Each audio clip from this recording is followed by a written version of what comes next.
Hello and good evening, everyone. I am Gary Gonzo. Welcome to P1's broadcasting coverage of rounds 2 and 3 of Season 5 of the Votive Indy Oval Series presented by Lovern Incorporated. Tonight, one race is not enough. No. We have come to Texas Motor Speedway for the flash photos. Twin Texas 175s, 2 complete championship races, 2 opportunities to score full points, 2 separate qualifying sessions, and 2 different, very different versions of Texas in one day. Race 1 is 117 laps in daylight, then the field resets.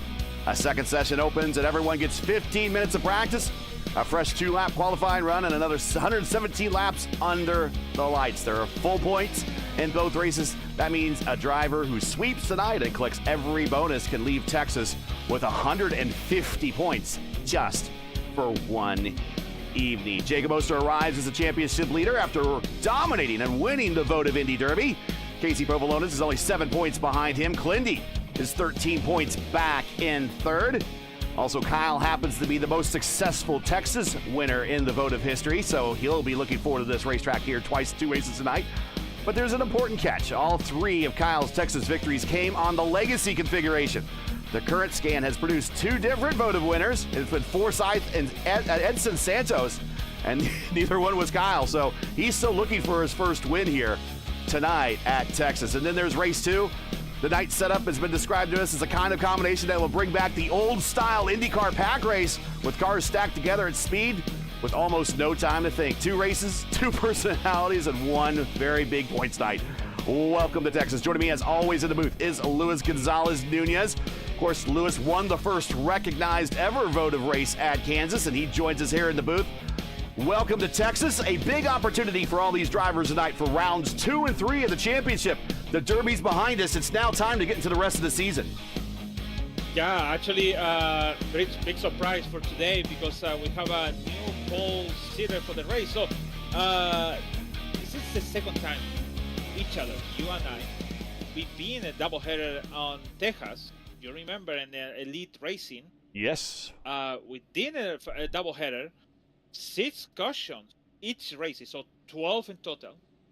Tyler 40 won the race, and second one, Clendy won the race, the second one. So it's not like. Oh yeah, he does have a win here in this configuration. You're right. Yes. So the 114 laps that day. But it was a really chaotic race that day. Less than the 34. Here we have 40 cars in the first race.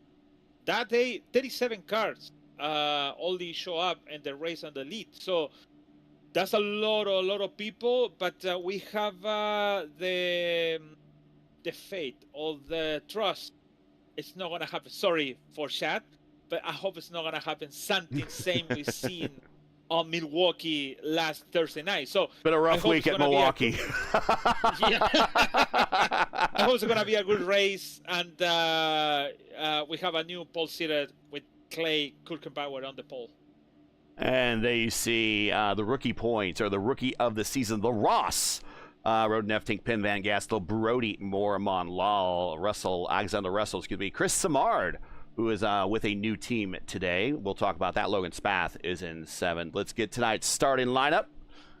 Hang on, we're not going green. And we will get an extra lap here to get the field under configuration. But the Clay Kirchbauer, the progenitor, on the pole with a speed of 226.5. Alexis Newsom right next to him. Alexis was among the fastest in practice, about all practice long, 226.4. Caleb Brashear, her teammate, and Edwards, Logan Edwards, her teammate, back on row 2.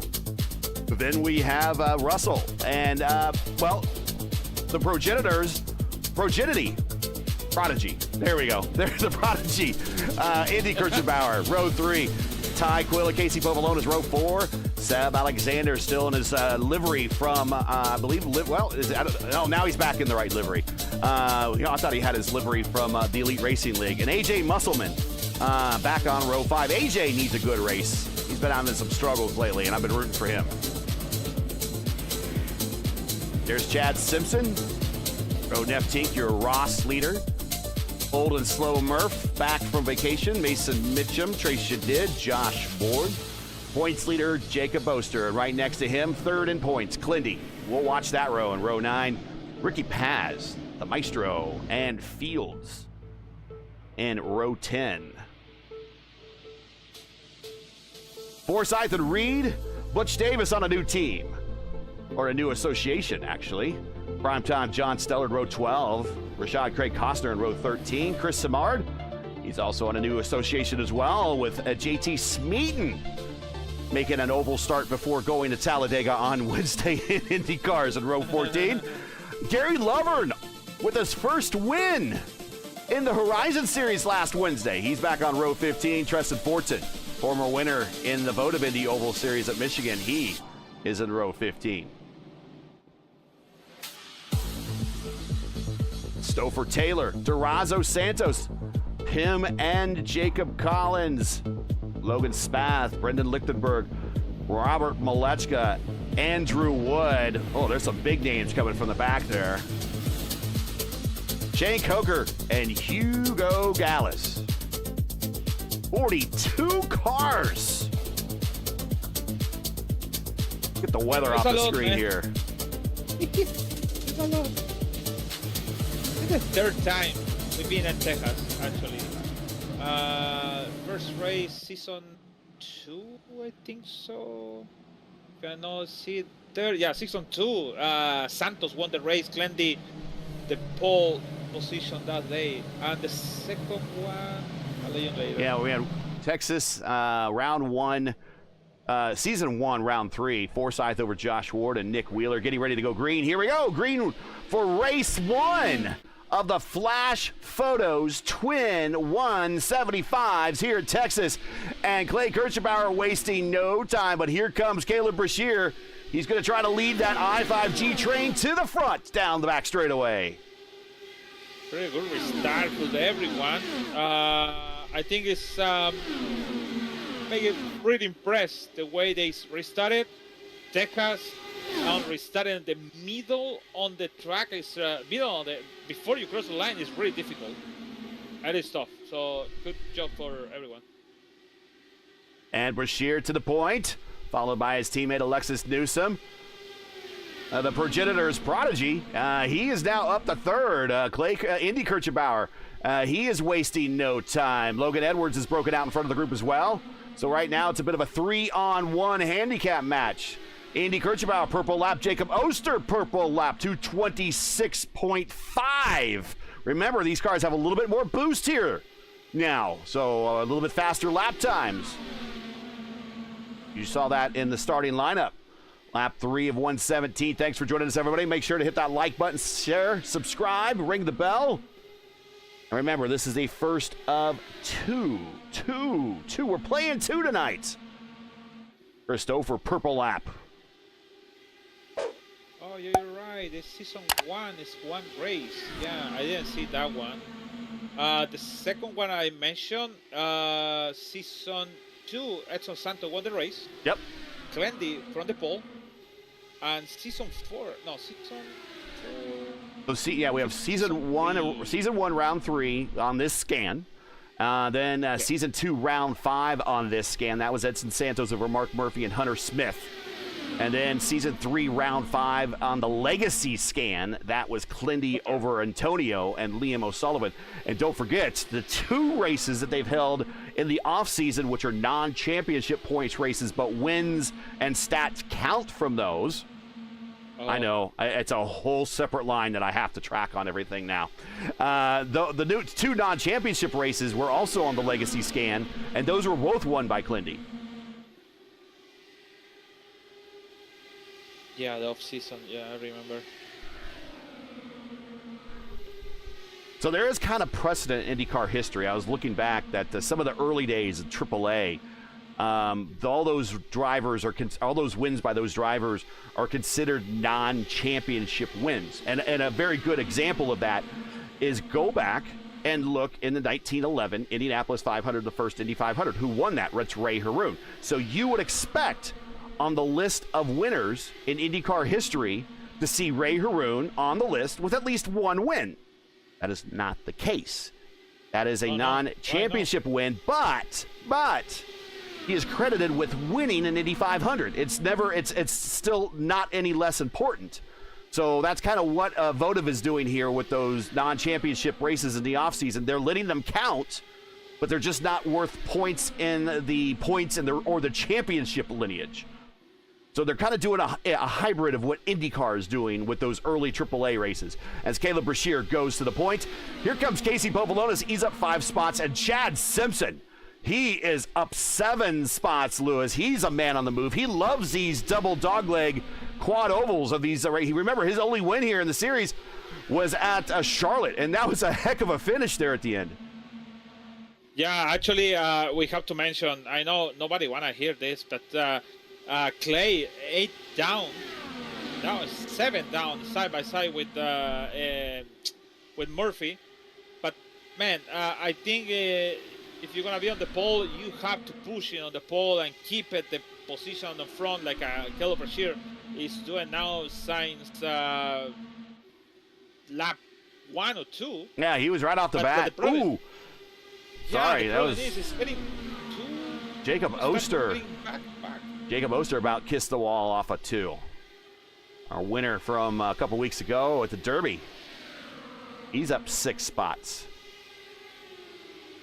Butch Davis up 8 spots. So Butch Davis with FBR Racing. That's him, Chris Samard. And also kind of in that association is Chad Simpson. And because of Chad's association with the Rogue Alliance, which is Rogue Racing, Indy Alliance Racing, and Satellite Racing, FBR is now in the family of the Rogue Alliance now. So 2 more drivers have joined that alliance and association. And that's pretty big for them. Chris Samard, very savvy, and Butch Davis, he's been sim racing as long as, if not longer than me.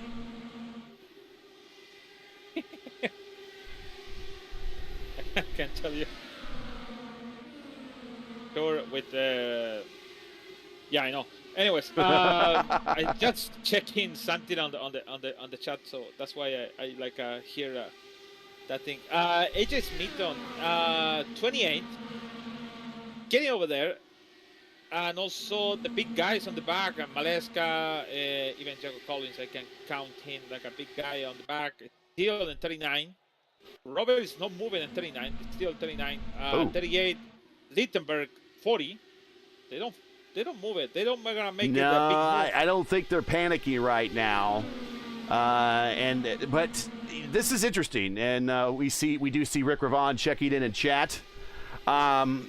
This is interesting because this is a little bit longer, not quite twice the distance of a Indy fixed race. So an Indy fixed or Indy Oval Series race is 75 laps. And that comes to 75 times 2 is 150. So we're doing 117. So it's about 1.5 times longer than an Indy Oval Series that you would see on a Tuesday night. So in the back, I'm wondering if they're just riding it out back there to expect maybe a big one to work on fuel mileage and maybe pick up some track position. If this goes green the whole time, though, they're in a very bad spot, Lewis. Yeah, for sure. They are basically, look at that. So the first car is coming to turn 1. They are ready in turn 4. So now they are in the middle of the back straight, and they just crossing the line on the line. So it is starting some point getting dangerous for the people on the back. For example, Shane Cocker, even Hugo Glass, Brendan Littenberg, and all the guys. So now they are in turn 1. They are now in turn 4. So the back of the field. So man, that's the problem when it's a big field on the track. So, but I think it's gonna be difficult, especially with the Brashear and Andy, because they don't do nothing, just follow each other in a line, and they don't want to make a pass. I think Andy want to attempt it, but nope, he want to keep it over there on the back of the Caleb Brashear. Watching AJ Musselman, this is a pretty hefty battle here. It's with Clindy and Butch. They've all been, Ricky Paz getting loose off the corner. He goes to the inside, he recovers it. Back underway now. Here comes Rashad Craig, but we're watching that battle with Musselman, Clindy, Butch Davis. They were 3 wide for a lot of it. 3 wide and turn 1. It's a lot of 3 wides. A lot of people going to the wall and turn 1. They're getting close to the wall. They stuck in the wall and then release it like I used to be always. But I think the key is going to be turn 1 and turn 1-2. When the car is always loose, always is a problem. So some people like AJ Musselman now in 15 use the high line, and it's still you can. Well, I can see that little bit wiggling on the or losing or moving too much wheel to keep the car on the track. Let's ride with Butch Davis as he drops a couple gears in down the fourth in turns 1 and 2. It's the differently profiled turn here at Texas Motor Speedway. In 17th position, Butch up 6 spots. In front of him, AJ Musselman down 6. In front of them is Clindy, 3rd in the points. The all-time wins leader here in the series. He is up 3 here in the early stages. And there goes, oh, not a good turn for AJ. AJ goes to the bottom. Butch has to do a bit of a lift because he was going to float out to the top. 3 wide through the corner. Clindy up front. He's racing Roden F-Take. Kirchenbauer fades to the back. He saw a 3 wide opportunity. He's like, nope, I don't want to be part of that. My God. I see people loose in the turn 4, the exit turn 4. We're talking about 1 and 2, but man, I think turn 4 is the key also too. Dre Chadid and on there, so I think the problem is don't use the IRL line because maybe you're gonna use it, but also you have to adjust your anti-roll bar and all that stuff to don't make it that stuff, and also a white jacket. So, but man, chapeau for all these people. 26 laps and no yellow, so knock the wood. So the window to get to the first stop as we're watching Old and Slow Murph and the black killer here, the man in black and silver, hi-ho silver, Ty Keeler, actually. He's now in 10th, and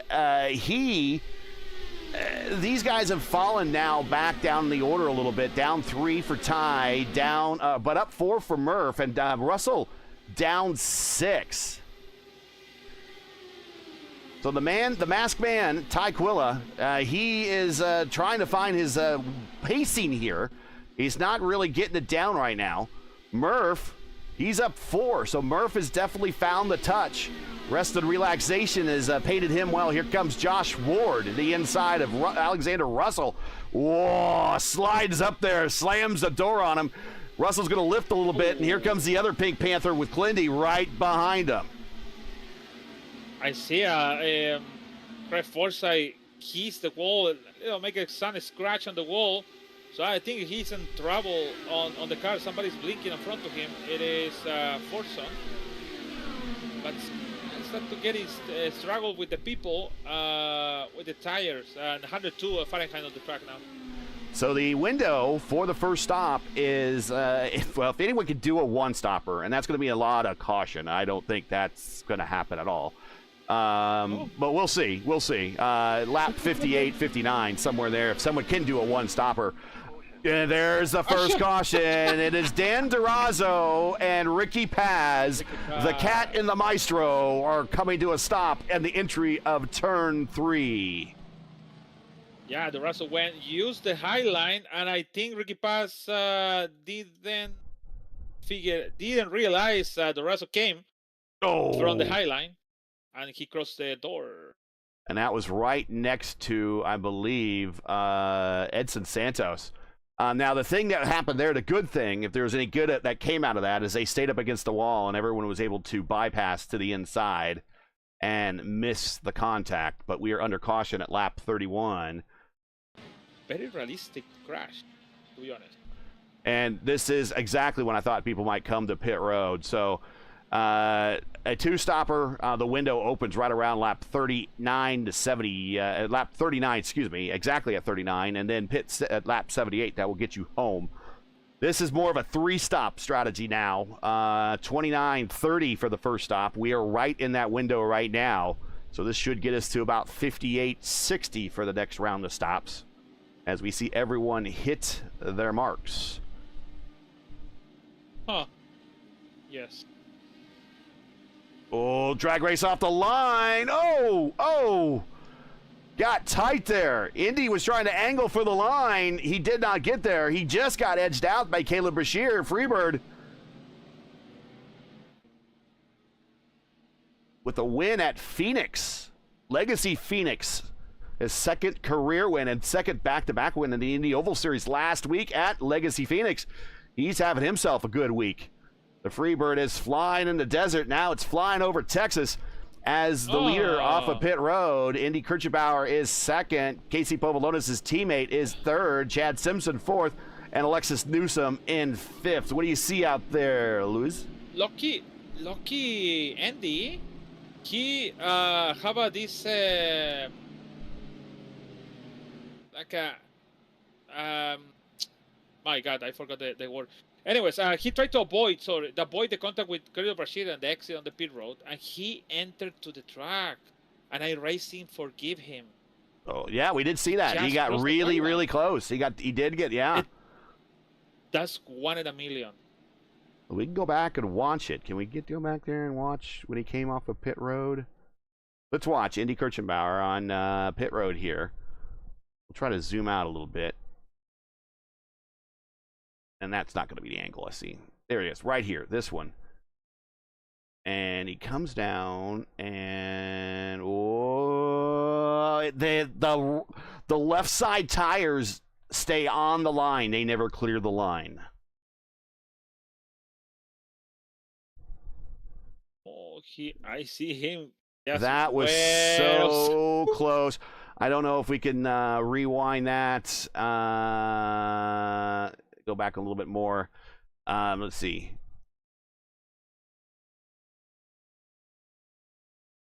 And they're getting ready to go green here, so we'll get back to. But watch.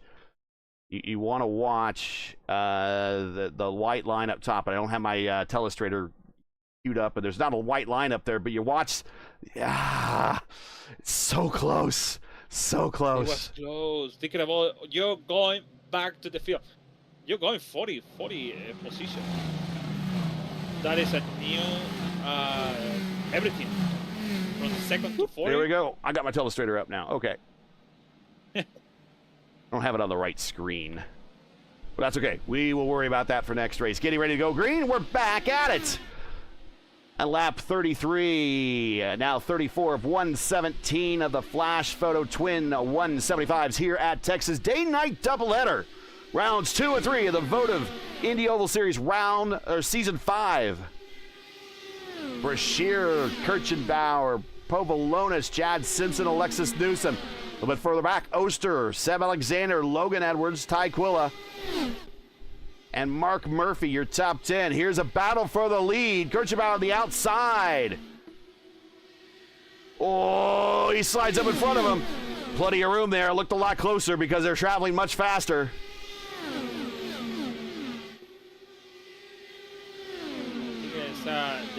To be the moment. I think, like I just said, it's gonna be one more stop for everyone, or maybe two more. I think maybe two more stops. I think the next window, if you want to do it, if it's done in two more stops, is right around lap 58-60, somewhere in there, and then the final stop will be right around lap 87 to 90, somewhere in there. And of course, if you hit the smaller of those numbers, you will have to do a fuel save. But I believe they probably still had a little fuel to save. Remember, they did do an extra lap before the start. That's going to hurt the fuel mileage just a little bit, but not much. So we'll see what they do under full chat conditions here. Ty Quilla taking a peek at the inside, down into turn 3.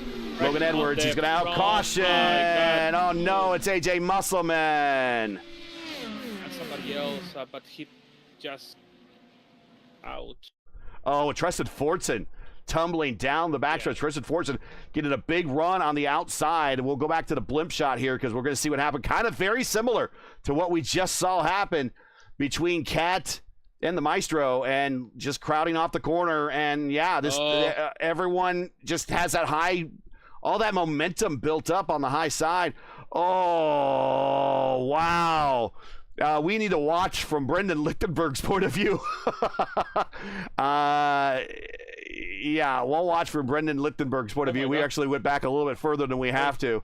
But check this out from the Hyperstar. Lucky moment for him as everything happens well out of his view. Everything's happening way up in here, and he's not quite seeing it yet.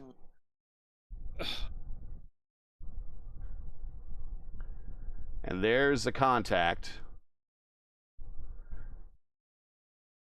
Actually, it wasn't. You know what? It was. I take that back. Fields. No, it was Matt Taylor. They're in very similar looking liveries. Let's look at Matt Taylor. Yeah, it happens right in front of Matt Taylor. Sorry, Brandon. And yeah, here, watch this. It's just he knows there's cars going to the inside, and the track's not clearing for him, and wow. Yeah, and you can see on the hill, on the left side coming Nate Fields. Nate Fields almost, yeah, they might have zeroed X there. He saw the incident, but he came full throttle, and he started to braking when the. Oh yeah, Nate came in like a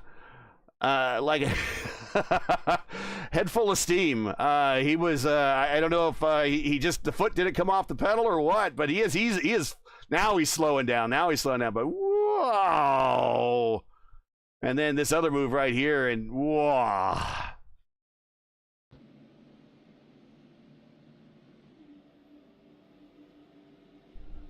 It's like a cannonball. Caleb Brashear, your leader. Thanks for joining us, everybody.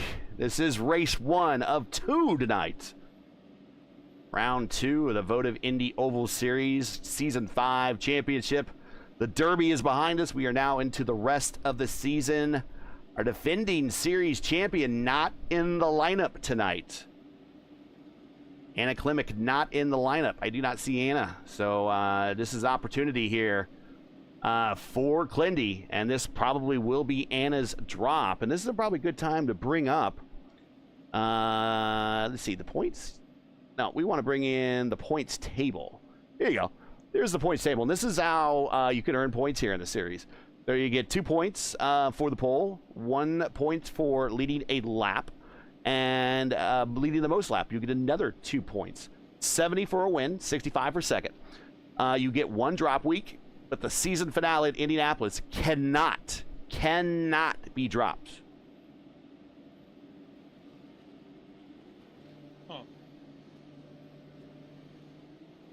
Lights out on the pace car. We're getting ready to go green this time. We're at lap 40 at 41 of 117 of race number 1.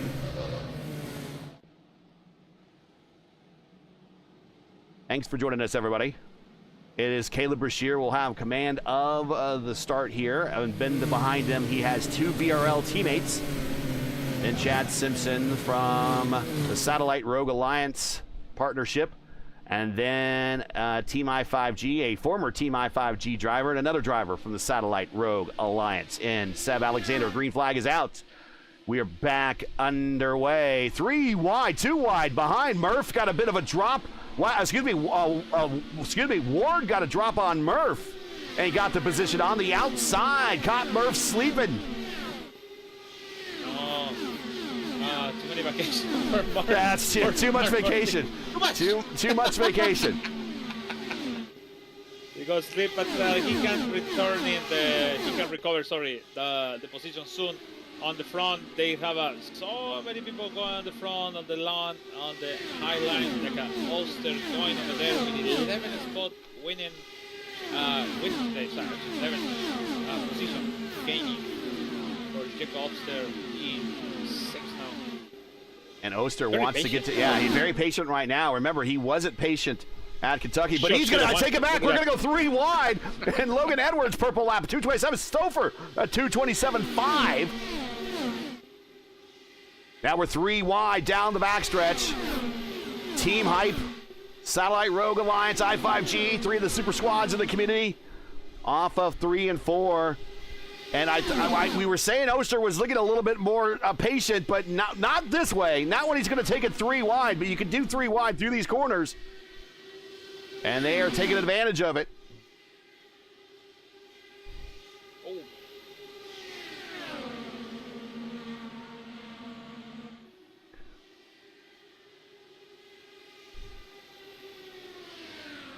So, what is Maleska? It's in 32 now. And Malechka is well in the back right now, 32nd right there. Yeah. Just kind of Taylor, purple lap, 227.560. Casey Povolonis getting a drop on Chad Simpson. Texas Motor Speedway, 1.5 mile quad oval. Current configuration has 20 degrees of bankings and turns 1 and 2, 24. The native 24 that was given back. Actually, I don't think, yeah, this is, they redesigned this racetrack, if you can believe it, 3 different times, Lewis. Of course, when they originally built the place, it had dual banking, 8 degrees and 24 degrees, and they got rid of the 8 degrees and just kept it at 24. And so turns 3 and 4 has remained at that 24 degrees that have been since the second reconfiguration. Turns 1 and 2 were reprofiled to be wider and flatter to allow this 3 wide style of racing. Many ways people say it kind of ruined the track. Other people like the way it races now. IndyCar no longer comes here. The current configuration dates back to 2017. And the current configuration IndyCar qualifying record belongs to, of all people, Charlie Kimball. A speed of 222, a 1-lap record of 222.7. Obviously, we are well faster than that in this race. And his 2-lap pole run averaged 222.5. They did a 2-lap average. That's typically what IndyCar does at ovals now, unless it's Indianapolis. It's a 4-lap average. For the longest time, they used to do just best of 2 laps. Today, for qualifying, it was a best of 2 laps here for the Votive Series. IndyCar has held 36 points-paying races at Texas Motor Speedway for the track's 97 debut to the most recent race in 2023. Scott Dixon has the most wins here at Texas with 5. Helio Castroneves 4, Sam Hornish and Joseph Newgarden each have 3. The closest finish in IndyCar history at Texas came in 2016 when Graham Rahal beat James Hinchcliffe by 0.08 of a second. Rahal only led 1 lap that entire race, by the way. The final one. When he raised the hands, the arm, before he crossed the line, man. Yeah, right. Yep. Jesus.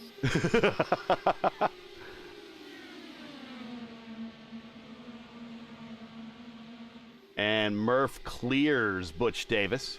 The most recent IndyCar race here in 2023 was one of the wild races in the current Aero era. Joseph Newgarden won for the 2nd straight year. The race produced 439 passes per position, 1,070 on-track passes, and 26 lead changes, the most lead changes ever at Texas since 2000. And they don't race here anymore. That is a shame. Watching Roden Eftink in the background. He is your Ross, your Rookie of the Season points leader. He gets underneath Mason Mitchum. He's going to try to slide up. Going to bring Chris Samard with him. Chris Samard now with the Satellite Rogue Alliance. That FBR Motorsports. I don't know what FBR stands for. I think it's Fast Butch Racing. I don't know. Butch is on the team, so it's got to be named after him, right? Yeah. But FBI, for me, yeah, not a good thing. Anyways. Back up front, Bashir, the Prodigy, Casey Povolonis, Alexis Newsom. Here's Jacob Oster to the inside in 3 and 4. 3 and 4, if you get to the inside in 3 and 4, that is the preferred line. He gets the position, move him up 1 more. Right behind him, Alexander Russell has recovered pretty well. What happened? What'd you see?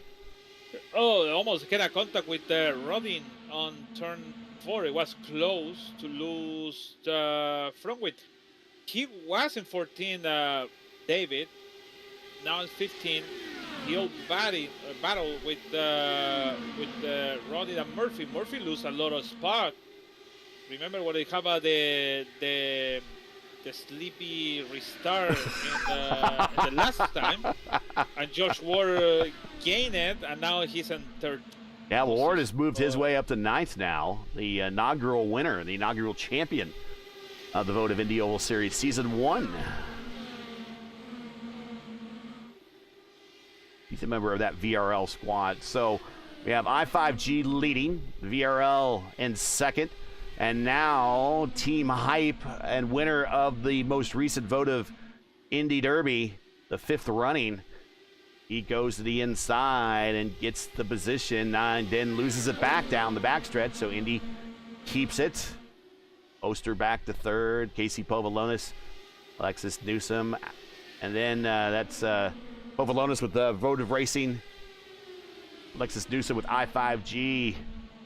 Russell with Power Slide. Team Hype. Caution on the racetrack. Rashad Craig in the inside wall. Looks like coming off of 4. Oh, yeah, and Logan Spath. Oh, my goodness. Edson Santos with no place to go.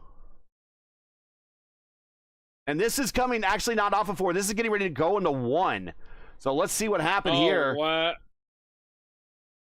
Oh, this crash in the real life. Oof. We're going to have to get another camera angle on that. We're going to go back to the blimp and P1 airship and just see 3 wide through the double dog legs. And you can talk about the double dog legs. You can talk about the double dog legs here, these quad ovals. It gets very narrow through here, Lewis, and just that's exactly what happened there. Just kind of narrowed up. And Logan Spath, former Rookie of the Year in the Elite Racing League. Andrew Craig. That's former CART CEO, sorry. Rashad Craig. He's former Open Series champion, and he went into the wall.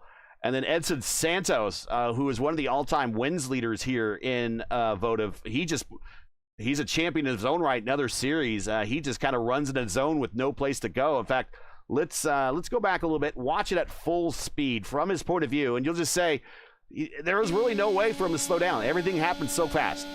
Again, everything. Watch these set of cars right here, up in front of him, right here.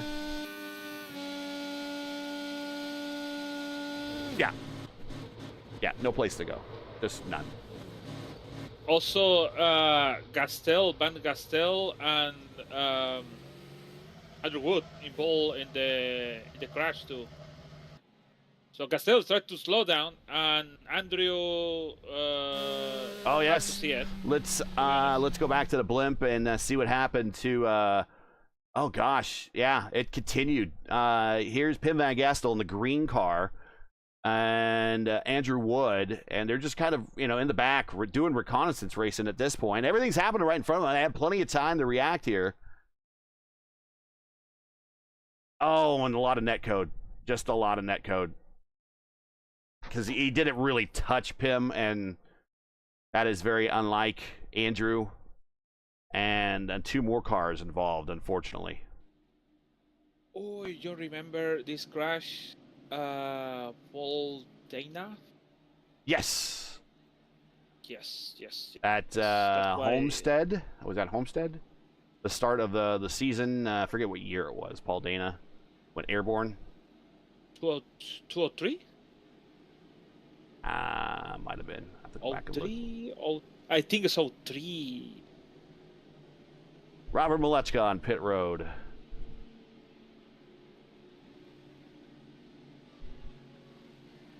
Down and away. 06. Yeah, it was open. I know it was the opener at Homestead. I remember that. And he was racing that year for Rahal, I believe. But a very similar situation where there was a slowdown in front of him, and he kind of rolled into the zone and was launched over another car, flipped. And unfortunately, that was a fatal accident. Let's reset the field. Thanks for joining us, everybody. Make sure to like, share, subscribe. We certainly would appreciate it. It's been a big week for us. We have a big week coming up here on the channel. Mark is back Monday night with Montreal with the Indy Open Series. Jacob will be race 2 of that Monday night doubleheader with the Indy Next Road Series also at Montreal. Then myself, Louise, and Justin will be at Homestead. Speaking of Homestead, on Tuesday for our first of 3 races on Tuesday nights. Mark will be back for the Area 51 at Auto Club, and Jacob with Indy Next Oval Series at Darlington. After racing at The Rock last week, they're racing at Darlington. That's gonna be interesting. So that's Monday and Tuesday night.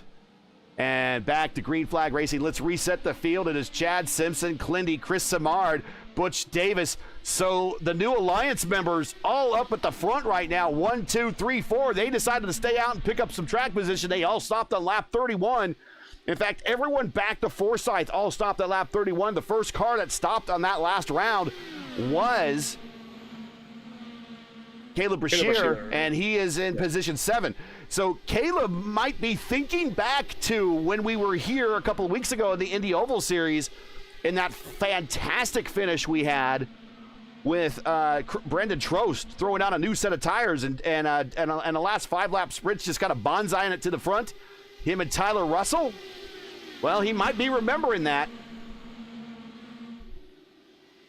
That could be a good example. Actually, I really really feel like it's not gonna be a good decision for Forsyth and then David and even Stoffer, because all these fastest cars is gonna come in soon to the front. They're gonna start to lose the control. They're gonna see a lot of cars dive on, try to get the position, and they're gonna start to fall back. And at some point, you're gonna make all of this a big wreck on the because the tire between each other, so it's a big gap of that. So yeah, there's only 30. Well, there's a big gap in tire performance. 33 laps. 33 laps. I can show you here laps since last pit stop. Stint time. Here you go. That's not right. Stint time, not tire compound. We don't have that here. Oh my God! They have a car contact. Caleb Brashear. Whoa! Let's go back and watch that. This is what happens. They go 4 wide, but there's not. And Samard he has no place to go. He needs a drive room, and there's just nothing but dirty air. Let's watch that again, and again, watch this from the point of view from this, and it's just dirty air here. Oh my God. Dirty air, dirty air, dirty air, dirty air, over here, dirty air. Sorry, I got my timing scoring screen. And so he's not getting anything on the front wings. And so, yeah, he's just going to scoot up right the racetrack. And Chris Samir, they start to have problems with the tire. He almost lost the control again on the turn 2. And he tried to keep the car on the track, and all of these guys with the old tire, they tried to do the same thing, especially Craig Forsyth. Now he went to 13 down on he was in top 5 when it happened, all of this stuff. So this happened because you coming faster with the new tires, and you thought maybe all these guys in the front will have the same thing, but nope, it's not the same. No, it's not the same. Sorry. They are different strategy. My God. Oh, Tyquilla Ward. The man in black. Black and silver. Hi-oh, silver. Away. Was it the Lone? I think the Lone Ranger was a Texas Ranger. So proper. We're in Texas. And there is Tyquilla.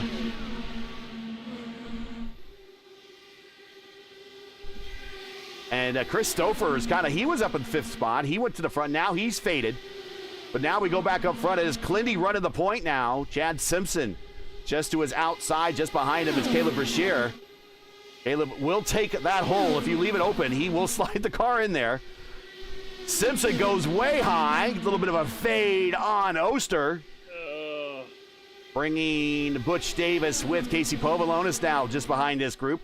And then a 2-car VRL Phalanx right behind him with Kirchenbauer and Ward. Then we got Samard, Stoffer, Murphy, the top 12, all right together. throw a blanket over this entire group. Let's throw up, there you shared at stint times for so long. So Brashear now with those fresher tires now has a lead. Let's get you back to intervals. There you go.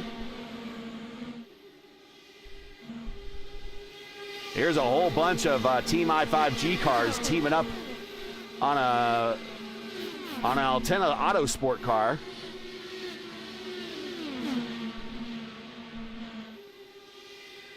Roden is the Ross leader, rookie of the season. He goes to the inside. Whoa, there was running out of room. Forsyth in the middle, just held his line. And Forsyth, Matt Taylor, again, tons of starts in these cars between these two. So if you're going to be racing and going 3 wide with any drivers on this racetrack, he's lucky he had those 2 in his neighborhood. Whoa, he slides up. Oh, and JT Smeaton, he comes into the battle now. Smeaton slides up. He keeps it off of F-Tink. Andrew, or who is else? That's sorry. I almost called him AJ Musselman because that's Costner. Costner's car looks very similar to Musselman's. But say Musselman back in the race, but no, he's back on. He's retired. He's on the pit road. Very similar looking liveries from an offset. Back up to the points. It is Clindy. It is Caleb Brashear. Caleb Brashear, heck of a week. Wins at Legacy Phoenix Tuesday nights.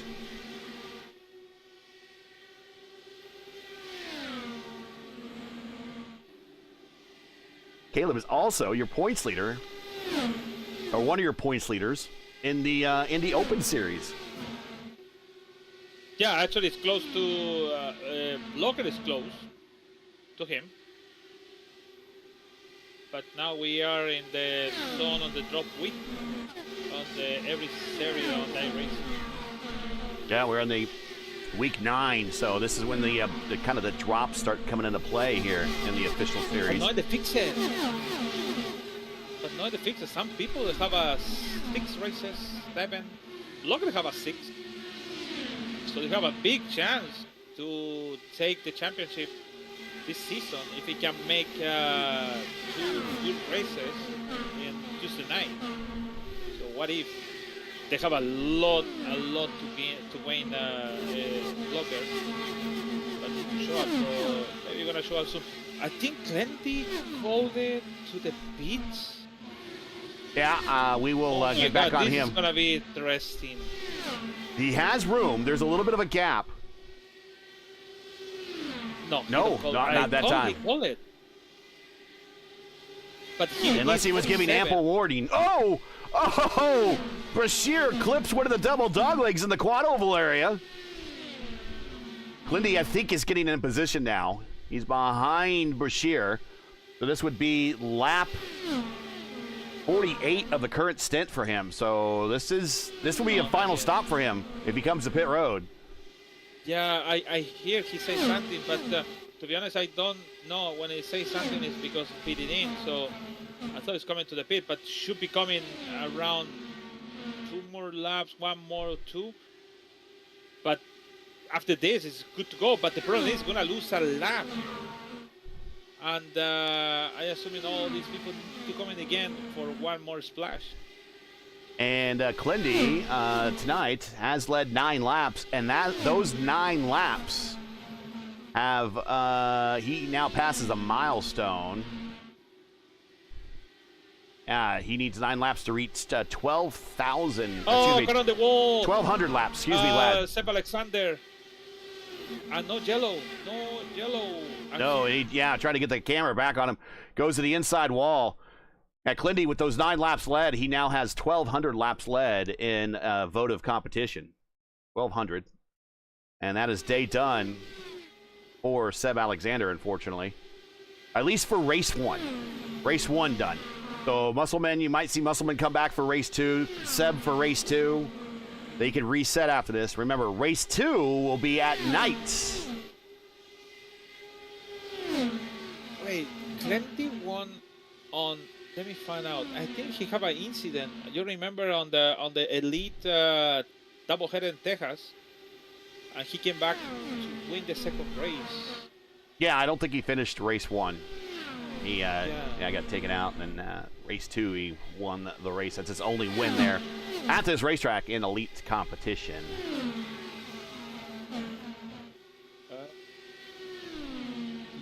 Yeah.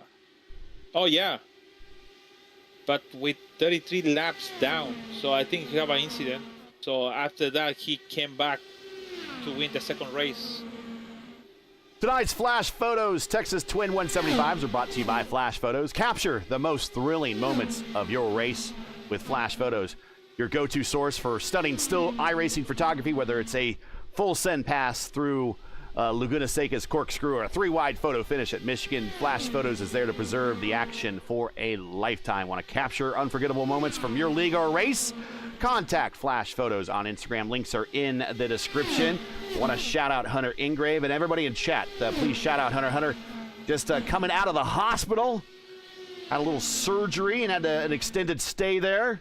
And he's doing good and had to do some time in the ICU. So, again, we hope that you're getting well soon, Hunter. And everyone send goodwill in chat. We would appreciate it. But he is the owner of Flash Photos. A lot of the thumbnails you see on our channel are Flash Photo thumbnails. So he does a lot of work for the channel. And we wish him well and getting better and back into the sim racing cockpit here real soon. Glendy to pit now.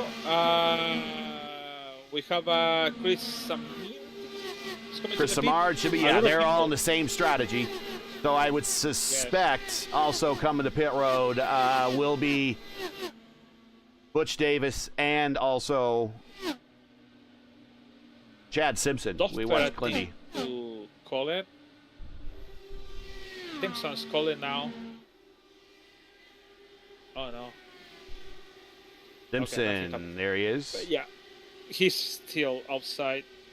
He has one win in votive competition at Charlotte. In fact, when it comes to quad oval races here in votive, it's either Clindy or Chad Simpson that goes to victory lane. That's kind of how it tends to be. Now, we've had other winners. I have some stats on the quad oval here that we can talk about. But that is one of your winners from last season. Up front, Caleb Brashear.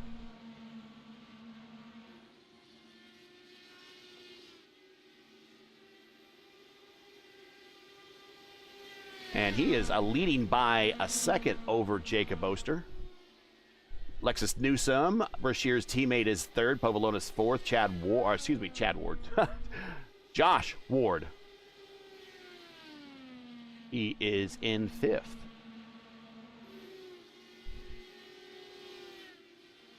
Yeah, in quad oval races, Clindy has 6 wins and 8 starts. Chad Simpson, 1 win, 3 starts. Edson Santos, 1 win and 7 starts. Craig Forsyth, 1 win and 6 starts.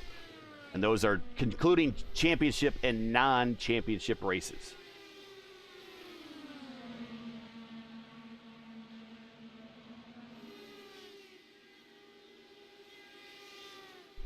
Clindy also has led in those races, and the quad oval races. He's led, coming into the night, 499 laps. So he's led now 500 laps, over 500 laps at quad oval tracks. And when I say quad oval tracks, look at the double dog legs on the front stretch. Well, this configuration is called a quad oval. A tri-oval wouldn't have the double dog legs. It'd be an arc. So Daytona, Talladega, Chicagoland, Kansas, Las Vegas, caution out. Nate Fields. Yeah, no, Nate Fields. No, that's not Nate Fields. He's rolling on pit road. I do not know who got involved there. Hugo Galas. Too much apron to come into the pit. Oh, and, yeah. 1, 2, and again 3, and the car is loose. Yeah, and he's trying to get down and slow down, and he clips the corner or clips the curve a little bit. Now he comes off, and he turns to the inside. It's just very slippery down there. There's a little banking, but not a lot, and it's just dirty, and he tags the inside wall. So the good news for him is he's going to come back onto the racetrack. He'll get back in line, and he'll be able to come to pit road, and he'll get a new front nose. But Hopefully that is all the damage that is done. Now he crosses the... Oh, I don't know. He might get a penalty for that. I don't see a black flag. He went to the inside of the orange square. Oh, he have a black flag for and on the end of the line. Murphy have a milk flag. He did the same thing, and he hit the wall. He lost the control after the car. So when did this happen? Yes, the same thing. He locks it up. Oh, and he let the wheel start to roll, and then locks it up again, and then kisses the inside wall. And that might be, looking at the meatball flag, that's terminal damage. Well, it's going to be repairable damage, I think. He's going to sit on pit road, and with the caution coming out, you might as well, because the penalty of getting the repair done now is a little less. Instead of cars coming out every 24 seconds passing you, it's going to be, about twice that. So they'll have time to work on the car and get him back out there. But the penalty will be minimal versus what people would have been if they've been at full speed. Okay. All right, let's reset the field, everybody. Thanks for joining us. Again, this is race 1 of 2 tonight for the Flash Photos Twin 175 day-night doubleheader. Day 1 here in the day. 22 laps to go. Prime time, John Stellard, who last stopped at lap 59, 36 laps into this stint. He is your leader. Here he is right there. Right in front of him is, that is Nate Fields. Nate Fields will get the wave around. Right behind him is all those that just stopped, basically. And they are now trapped a lap down. So all those that stopped on the same strategy of Clindy and Simpson and Butch Davis and Samard, they are now by Stellard staying out. I don't want to say screwed, but he definitely put the screwdriver to the new Rogue Alliance members back there because they are trapped. Well, Chad Simpson is a longtime member of the Rogue Alliance based upon the satellite racing team. But the new additions of Butch and Chris Samard putting the screws to him. And I wonder, strategically, you could plan that. You could tell a member of your team that you stay out there and you could trap several drivers a lap down. And that is a very strategic call, Lewis. You think that's possible? Actually, it's a good strategy, to be honest. To have all of this car in between to save it and go to front, because he have a 37 laps and he can finish the race like that, but he need to 21 to go. In. So he is trying. You're right. He's trying for some. He's trying for some strategy here and some track position. But the thing is, there's plenty of time for Caleb Brashear on fresher tires to run him down. But there is a huge buffer of drivers. There are 5 drivers between Brashear and Stellard. Green flag is out, and Stellard's got to go now. 20 to go in race 1. John Stellard, prime time, looking for win number 1 here in Votive. Oh my God! Yeah, he can go. He needs to go. Oh man, it's gonna be the 20 longest laps for John Stellard for win the race. 1 in Votive. And Chris Simpson wants Chad Simpson, Gary. Then we got Chris Samard up there. Chad Simpson, he wants that lap back, and he's back on the tail end of the lead lap. Now he wants a caution. Here comes Butch Davis. Butch Davis wants that lap back. Christopher wants that lap back.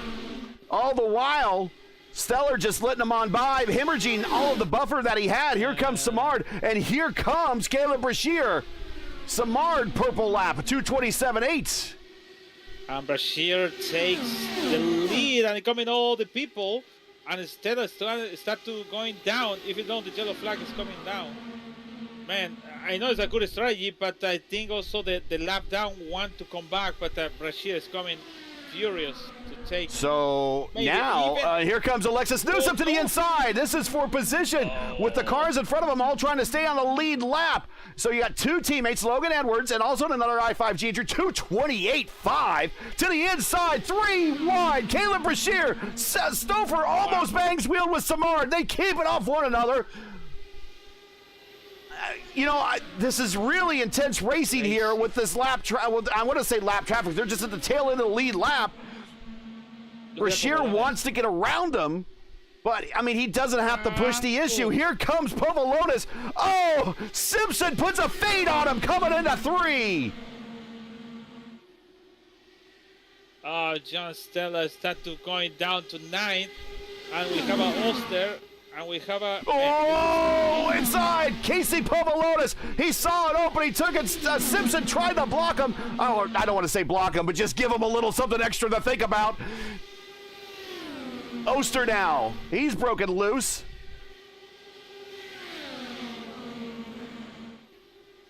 Now Povolonis to the outside. This is almost how it finished. Oh, inside. Oh, no. Oh, Brashear puts a little bit of a fade on Oster. Oster's like, okay, if you want to do that, we'll regroup and come back. But Povolonis right in the position where he was a couple of weeks ago in the Votive Derby. He finished second. He's now battling for the win right here. Remember what Clindy said. Clindy considers him one of the championship favorites, and he's back up in the front now, side by side, drag racing for the win here at 14 to go, now 13 to go. Here in race 1 of the Flash Photos, Twin Texas 175s. Brashear leading. He's using the IRL line. He's down on the white line. The shortest way around. Here comes Povolonis. Povolonis gets a run. He's going to swing it out wide into the first dog leg. Now at the start finish line, second dog leg. Now they go into 1. Povolonis has a nose. Joining them up front now. Here's Oster. Oster won, remember, at Kentucky, our first race of the season. 12 to go. Alexis Newsom's there. Josh Ward, he's in the picture now. He just needs to get around Butch, and he'll be directly in touch with the leaders. In direct contact. Oh my right God. behind him, Ty Quill is coming. Here comes Matt Taylor. Remember, Matt Taylor has a very impressive record here in this series.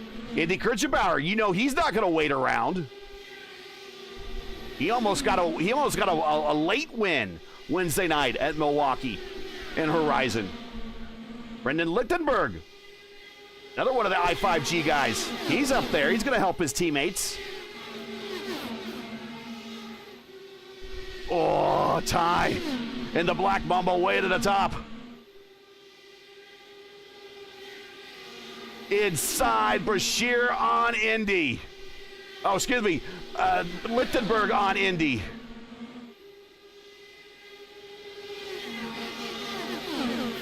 Povolonis led that time at the line. 9 to go. Race 1. And we thought race 2 was going to be the pack race. Here's your last weather update. 98 degrees. Track temp not really up there. Ambient temperature 76.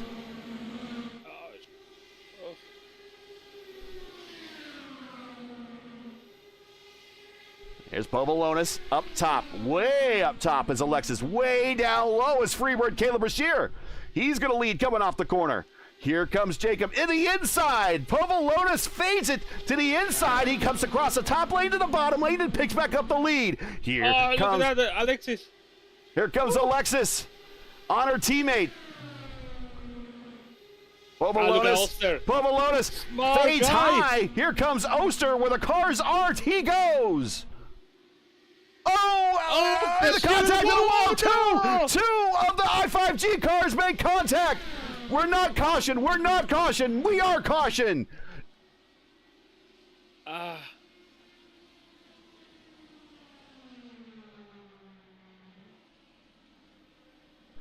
And Josh Ward is involved, and it happened with Brashear going up, kissing the wall. Ward gets into it. Butch Davis somehow misses it. Craig Forsyth in ball. Craig Forsyth, he tries to avoid, and he catches. We just saw that. Craig Forsyth rode an F-Tink, our rookie of the season candidate. There it is again. Craig Forsyth tried to avoid that.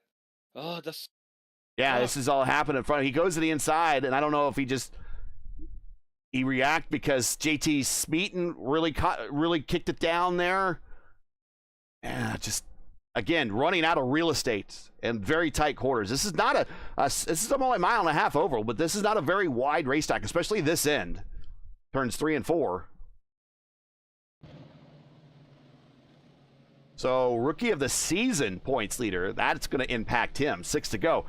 All right, we're going to have a bit of a sprint to the finish here. Josh Ward is showing the meatball flag. Unfortunately, it's not less than 5 to go, so he's going to have to come to pit road and get damage looked at.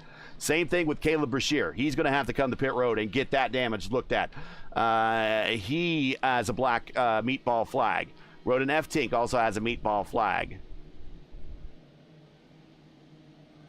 Craig Forsyth showing a meatball right now. Lexus Newsom, of course, had to do a tow. 5 to go. Huh. Votive Indy Oval Series presented by Loverns Incorporated. Loverns provides professional services in renovation, remodeling, painting, and mold removal for government, commercial, and residential projects. For a quote to learn more, like them on Facebook, or you can follow them at loversinc.com today. All the links you need are in the description. Special shout out to Tom Lovern, Gary's brother. Hope you're proud of your brother winning Wednesday night in the Horizon Series at Milwaukee. That is a very difficult racetrack. Also, if you enjoy P1's coverage of the Votive Indy Oval Series and respect the stream, please do us a solid. Please support us by subscribing. And while you're at it, don't forget to smash like and click the bell so you don't miss out on future P1 iRacing broadcasts. After the race, the post-race, not going to be a very big post-race. What we're going to do is we're going to interview the winner, and then we're going to go to a small intermission to allow us to load into the next session and everything. That's going to be time. We'll have it on screen. It'll say intermission and everything. It'll be a splash screen and everything. So you can go to the restroom, grab a drink, throw a bag of microwave popcorn in, whatever it is you need to do. You got plenty of time. There's actually 15 minutes for practice, and then they still have to qualify, and then we'll race. But we'll have an interview of the winner here of this race. Winner only. Get some words from them, what they think of race number 1. So what we're going to see here, I believe, is a natural green-white checker. Or maybe just shy of a green-white checker, actually. But we're going to see a 3-lap dash to the end. Casey Povolonis, Jacob Oster, Brendan Lichtenberg, Matt Taylor, Indy Kirchenbauer, your top 5. Anybody come to pit road? Gary Lovern, John Stellard, Butch Davis, Caleb Brashear. Sorry, he had to come to pit road anyways. So those that stopped at 112, Lovern, Stellard, and Butch Davis to throw on an extra set of tires. Butch Davis now is back on the lead lap.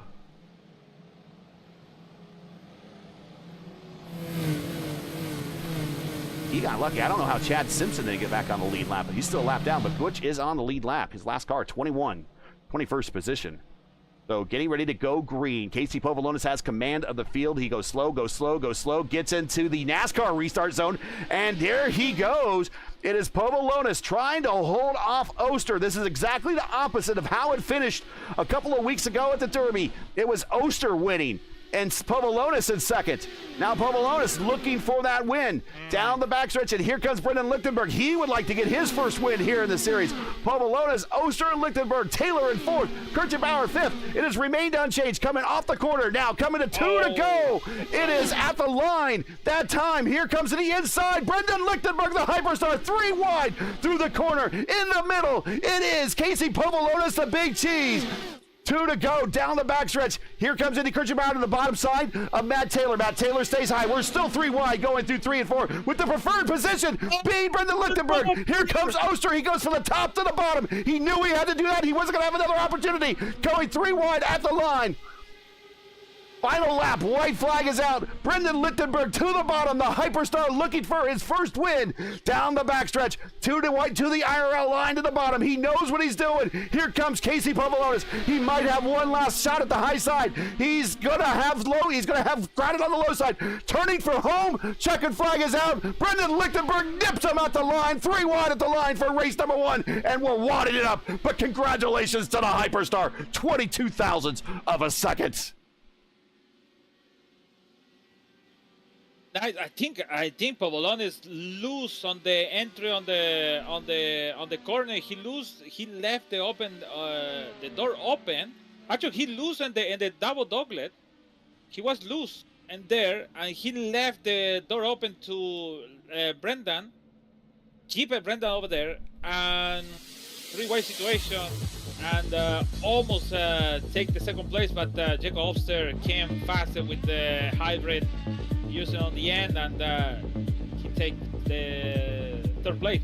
Actually, Matt Taylor have an incident with the Jacob Hofster on the end of the lap, so it was close to lose the track over there.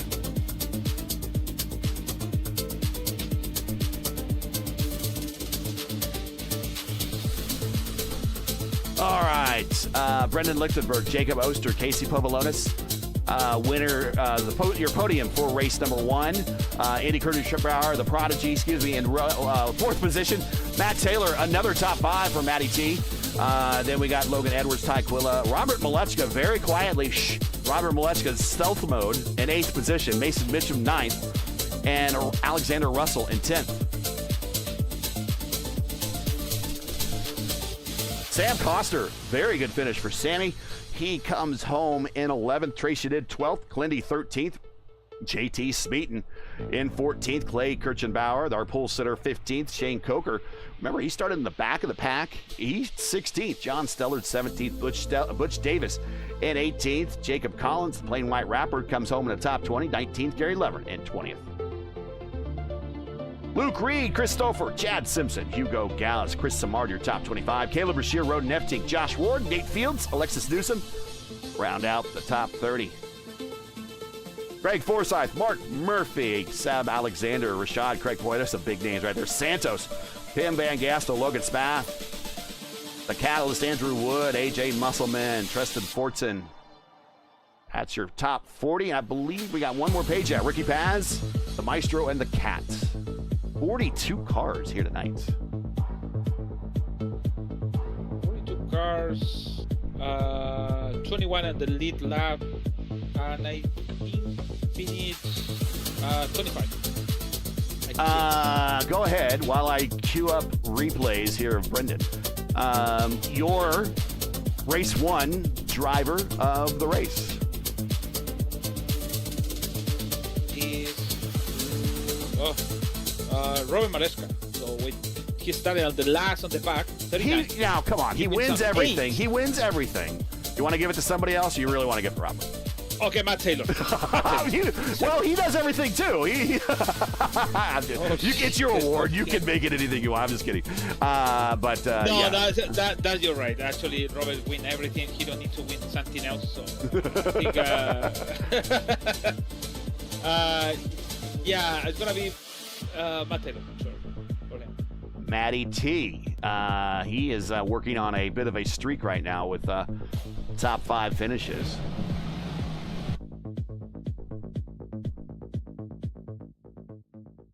All right. Nope, I don't want that.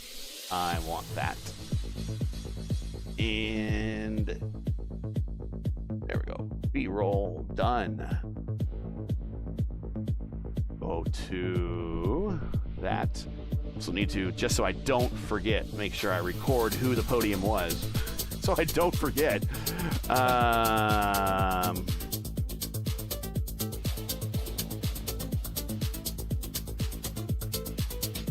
Got Brendan, and then we have Jacob. And Casey. Yeah. Oh, what do you need? What do you got? No, it's only Brendan, no? Yeah, just Brendan. Oh, okay.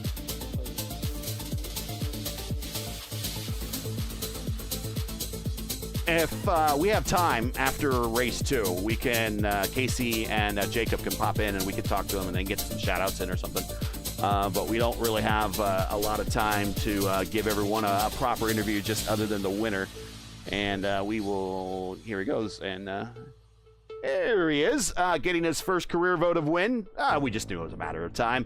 Mr. Old School, Brendan Lichtenberg, Hyperstar. Congratulations, sir. Place that I'm sure that you've raced many times at in both configurations, and so I'm sure that you knew exactly what you were doing here. Started from the back and just kind of bided your time and worked your way forward and got the win. Congrats. Talk about your race here, improving 37 spots from where you started in the back.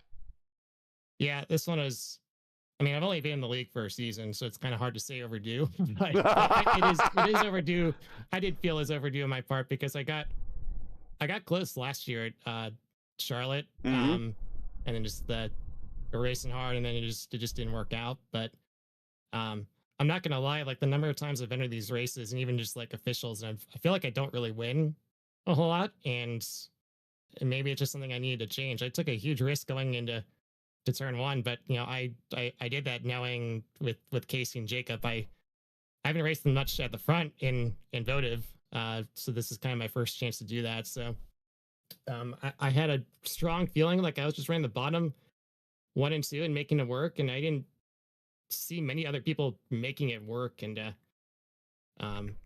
yeah, that was, I honestly feel that's like one of the best wins I've ever had, just in terms of just there's that caution where everyone's going to fuel save, and I'm just like, I've been here before. I remember I was telling Chris, like, remember that Indy Pro Q race at Gateway where it's right a window, but like I can't save and just finish because I needed the points for qualifications. I'm like, I'm just going to go for it. Like, throw it up to luck and a little bit of skill, I guess, to get there at the end. All right, so Luis, I got to tell you this too. So coming into this week, the previous record holder for the channel for the most improved positions to get a win was Pinero and the Elite Racing League at 33 positions. He's 32 positions. Started 33rd, won at Pocono for their 500.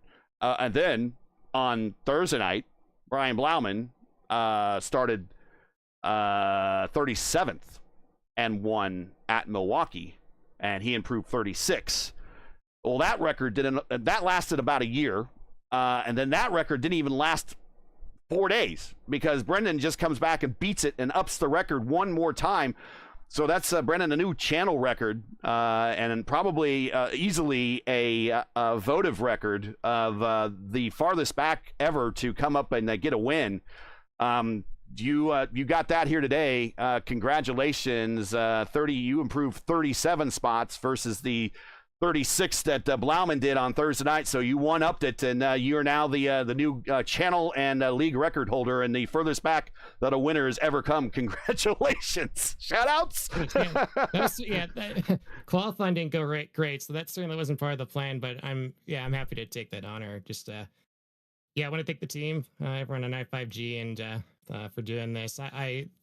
The weekend is basically like the most I can run. It's pretty tough. I come home later at night to not run like the strength of fields very often. So I've always felt kind of a little bit rusty, but I feel like a pretty good mile and a half driver. So especially with this tire model, like it requires a level of just patience and knowing the right time to push to is important. But yeah, everyone on the team, it's been a lot of fun doing this, and we get to do another. I'm not sure if I can pull it up again, but I'll certainly try.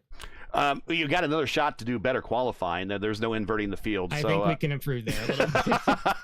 All right, so we'll let you go, but before we let you go, 9 career starts now. First win, 2 podiums, 3 top 5s, 4 top 10s, and only 2 laps led in your entire votive career, which I'm sure we'll see more of. But both of those came right here at the end. Congratulations, Brendan. We just knew it was a matter of time. Glad to have you in victory lane. Go get to your practice in, and we will see you for race 2. Thank you, Gary. That is the Hyperstar for his first win here in votive. Let's see. What we're going to do here is what we will send you to, we'll mute our mics, and we're going to send you to a splash page. This is your time. You go to the restrooms, get your snacks, get your drinks, take the dogs out, whatever. We will be back momentarily for race 2. When we re-rack and reset for a night race. And if you thought that was exciting, and you don't see me pointing at my screen, but if you thought that was exciting, wait till you see the night race when we've been told that it's going to be a pack race.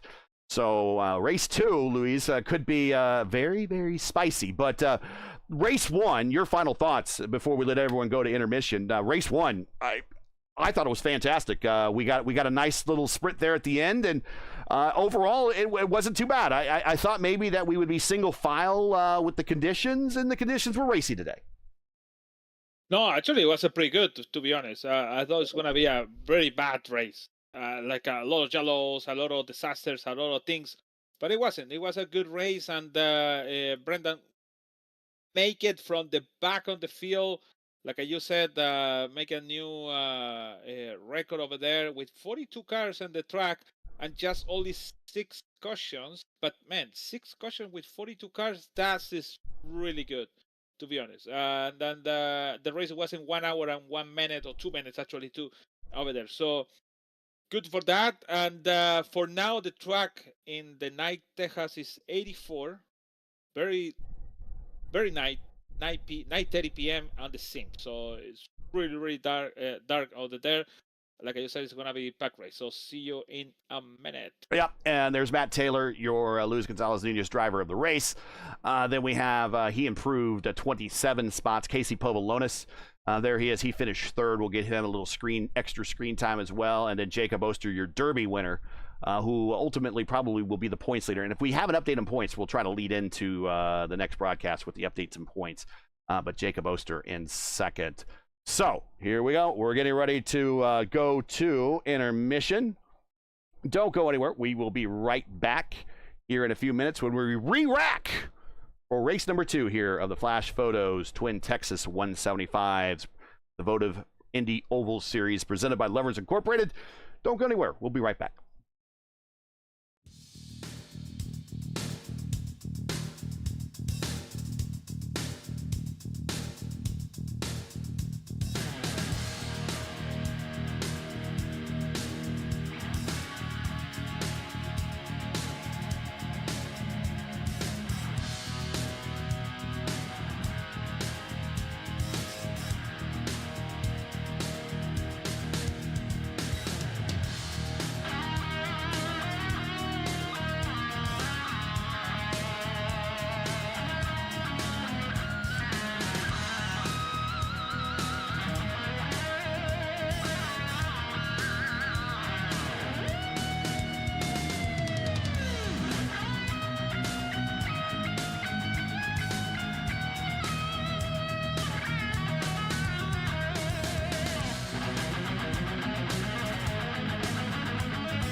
Are you back?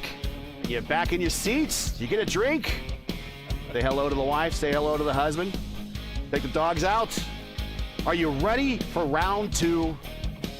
Well, let's strap in because we're in for a big one. Hello again, everyone. I'm Gary Godson. Welcome to P1's broadcasting coverage of the race number 2 of round number 3 and 4. It's actually 2 and 3 tonight, but the second race of the night of our Texas doubleheader.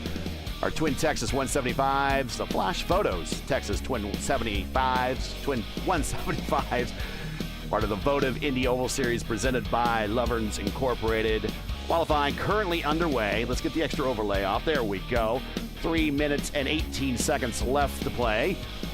We have recovered just a little bit, and we have caught up. Points have been updated. Jacob Oster leads by 12 points over Casey Povolonis.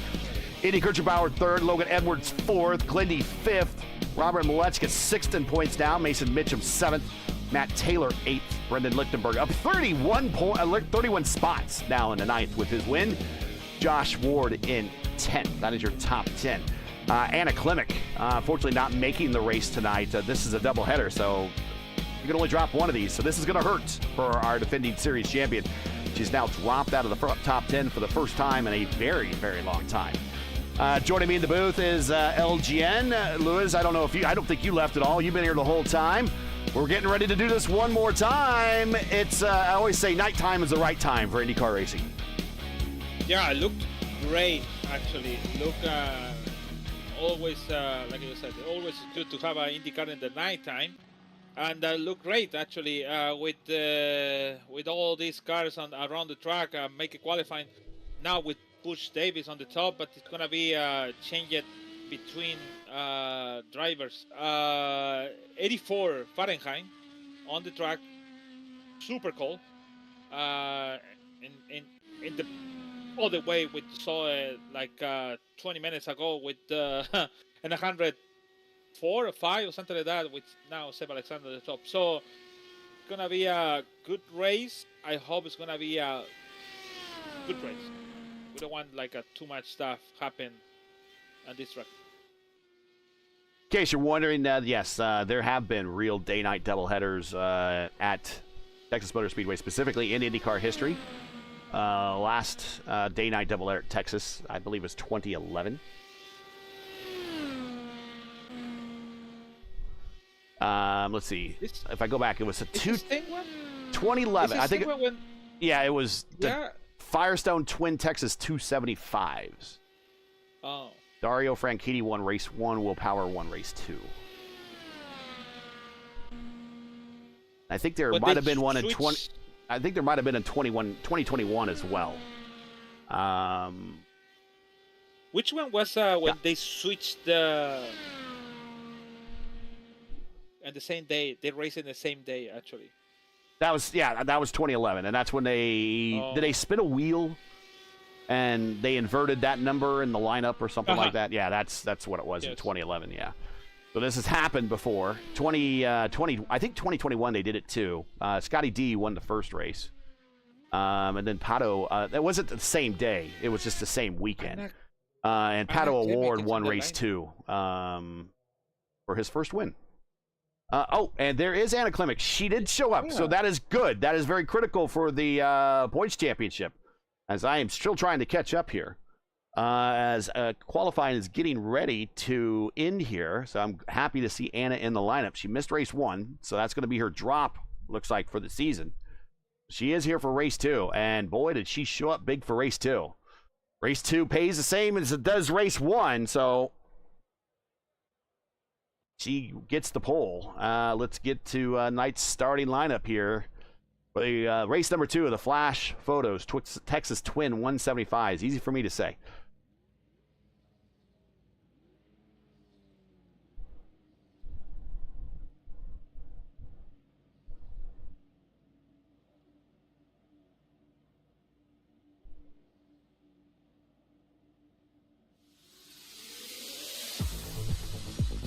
All right.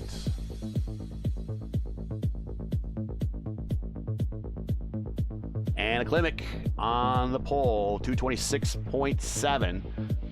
Indy Kirchbauer. So it's been a Kirchbauer night on the front row here at Texas. Dad during the day, and Kiddo at night. Should be the other way around. It should be Kiddo getting it done, then go to bed, and then Dad stays out late for the fun. But no, not today. Actually, no, wait a minute. Sorry, that is Clay. I'm sorry.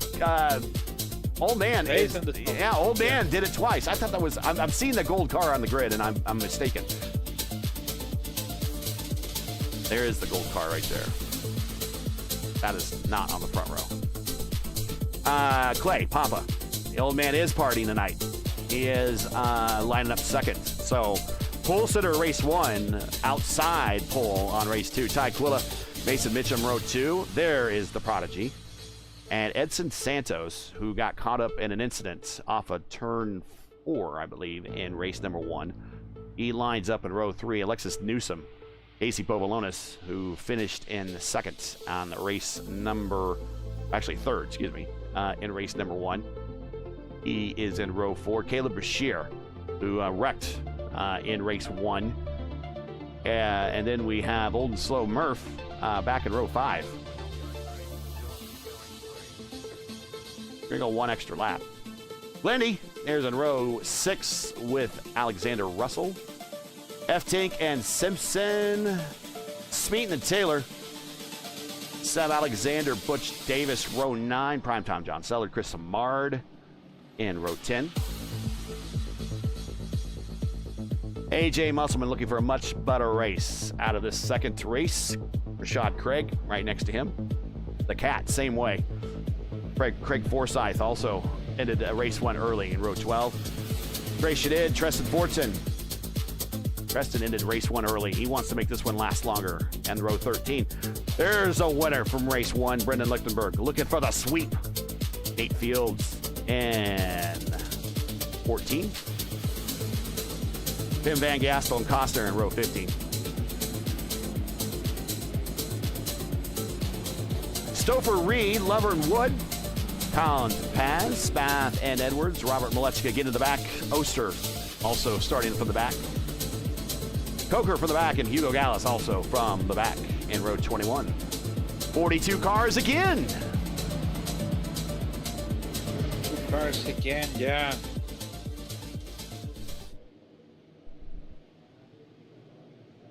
Actually, if I Hugo Galas, I really just stay behind, waiting for the chance, and maybe with 30 to go, I can go at the front, maybe something like that, and like gain some position by something happen on the front. But yeah, I think it's good to start and see what happened on the track. Strength of field of race number 1 was a 45.73 strength of field. That's a new Votive Texas record, surpassing a 38.65 from previous.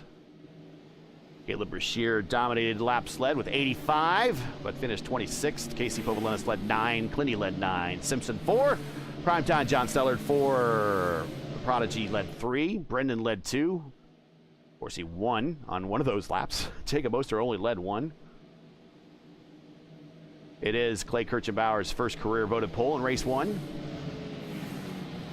Logan Edwards set a fastest lap record on lap 100 here at Texas.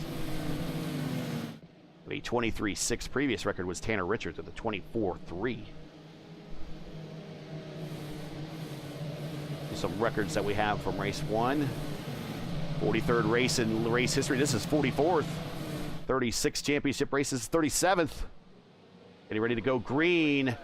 And we are out here for race 2 of the flash photos. Twin Texas 175s. It is Anna Klimek, Clay in second, Ty Quilla third, Mason Mitchum in fourth. And do we see Clay fall to the back like he did last time? I didn't think he learned a lot. He does not want to fade like he did last time. But here is Ty Quilla, has considerably less distance to go this time. Started up front here for race number 2. He's in third off the corner with the Prodigy. So it's a Kirchenbauer sandwich with Ty Quilla in the middle. And there goes Clay to the outside of Anna Klimek. I think it's the thing. You need to come in on the front. Somebody almost visible, I think, was Matt Taylor. I think you don't have to let down your position. You need to go on the front and at least prove or feel you lead the field now. Clay is doing now, actually. 2 cars from Team I5G up there. 4 cars from VRL. Here comes Edson Santos entering the picture, and another I5G entry of Caleb Brashear. But right now, there's nobody out there, no friends to help out Ty Quilla, part of that Rogue Racing team, that Satellite Alliance.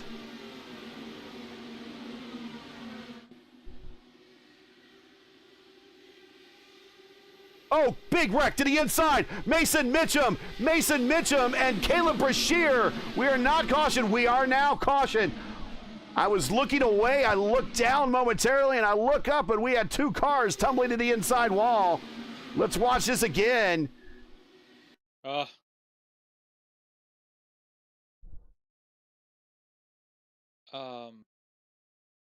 watch this again, and this is Mason Mitchum there in the purple and bright pink. Inside in the red, white, and blue, Freebird, Caleb Brashear, and they come off the corner, and up top is Ty Quilla, and oh no, it's just out of room, just ran out of room. Oh.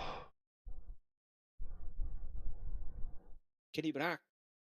Yeah, kind of like Kenny Brack, yeah. Kenny went to the outside wall versus the inside wall, but very similar in terms of, going up into the catch fist. Oh, wow. And that is going to bring us under caution very quickly already here at lap 5. Do we have anyone deciding to come to pit road for a little bit of a gamble here? Alexander Russell, Matt Taylor, Rashad Craig. They'll come to pit road. Andrew Wood, Jacob Collins, Gary Lovern, Ricky Paz, Luke Reed, Logan Edwards, Jacob Oster, Robert Boletska.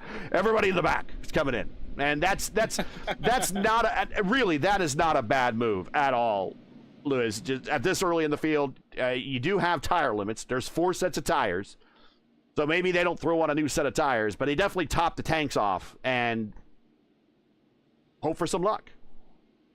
Yeah, actually, it's not bad deal you mentioned, but I think it's about if thinking about the future. For example, Matt Taylor just put fuel. I think Craig put fuel. The only one he put fuel and tires is Russell. Okay. There is one only fuel. Yeah, it is possible that he forgot to uncheck the boxes and everything. That's entirely possible, but maybe he wants that extra set. I mean, you have 4 sets. You start with 1 in the car, 3 in the pits. 100% fuel, so the capacity of these cars are unchanged to what they are under normal racing in situations here on iRacing. It's about 18 gallons, just over 18 gallons. And, maybe he just thought he'd throw another set on. You can't reuse them, so once you use them, they're done.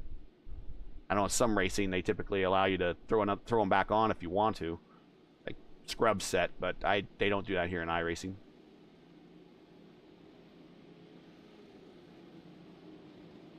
Russell's going back. Something back with Russell. Votive is now completed after the completion of race 1. 5,901 racing laps between non-championship and championship races.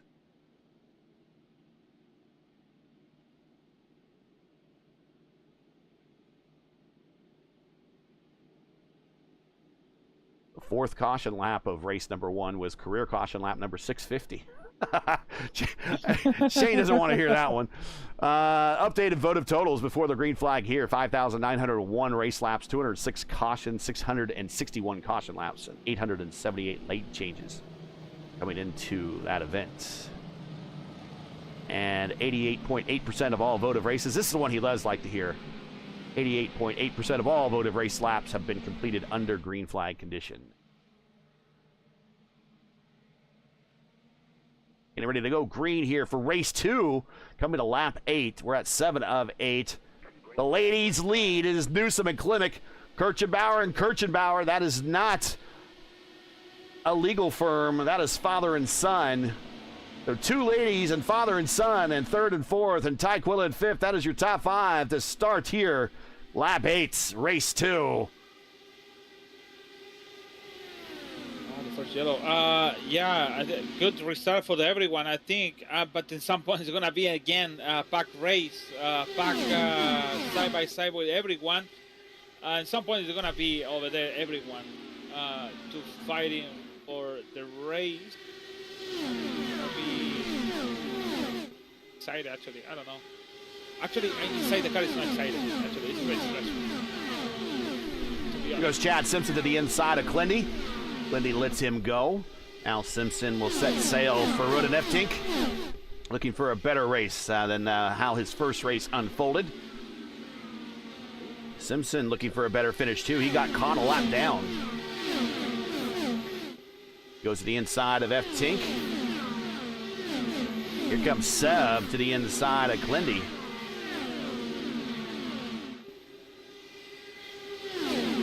Rick Ravon cheering on Butch Davis. There is Butch. He has worked his way up into lucky 13th. Just behind him is teammate Chris Samard. JT Smeaton with a good start. He's up in the battle here as well from Nexus Racing. Stoffer fastest lap 228.1. I think it's gonna be a little more faster than this. In comparison with the other race. Yeah, I think 28 points, 4 or 5, something like that. So I think with I think that's 228 is faster than what we turned at maybe a 228.5. If we maybe went through a 227.5. I can't remember. I think it was Logan that said it in race 1. Yeah, I think we should be faster here at night for sure. And keep in mind the facility record is 2:33, set by Kenny Breck when CART had that canceled race here. They qualified, and those qualifying laps are official. As we see the winner from earlier, Brendan Lichtenberg, and there is Stouffer. Boy, there's a lot of racing starts there between Stouffer and Lichtenberg, both former champions of the fixed and oval series lineage. Oh, somebody hit the wall. It's going to be another yellow. My God. Roden Eftink, Edson Santos. 2D. Oh, whoa. Roden Eftink. The virtual hauler is empty for Roden as his T car is done. So his backup car.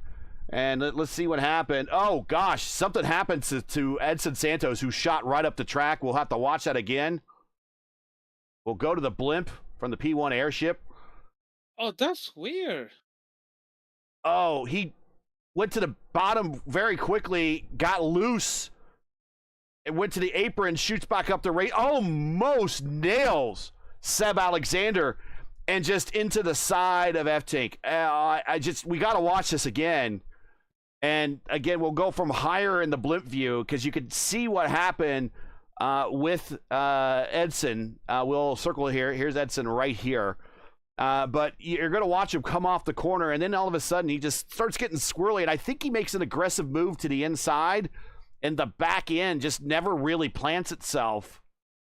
Here he goes. You know what it look like when something happened in the real life and you lose this. Maybe that millisecond, and that's the problem. He went it looks close up the... something that you're familiar with. And me in Indiana is hitting a patch of ice in the wintertime. That's kind of what it looks like. He had a little black ice. Now, he's from Brazil. I don't think he has a lot of experience with ice, but and we certainly would not have ice here in the sim, and not with these weather conditions. So that's what it looked like. He just got loose. He just did an abrupt turn on the wheel, and that caused the car to break loose. Weird. So a bunch of cars come to pit road, but a lot of them stay out. Yeah, that is so weird. We're under caution again. Remember me Nashville race on the Retro Series. My wife called me. I take the phone and hit the wall. So it's just about somebody do something, and you lost the concentration, and maybe that That's what I think. Maybe the It was cat jumped on his lap or something. I don't know. Anything can happen at home. Rick in chat says, "I hope you saw what I said earlier. I told you that what our FBR stands for. I did not see. I'm sorry. I just say Fast Butch Racing. Fast Butch Racing."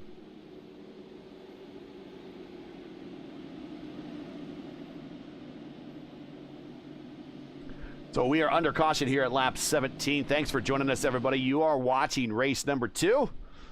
Brought to you by Flash Photos. And definitely shout out Hunter Ingrave in chat. He's the owner of Flash Photos. He's at home getting better, but just did some time in the hospital. So everyone shout him out. Wish him best luck and get well soon.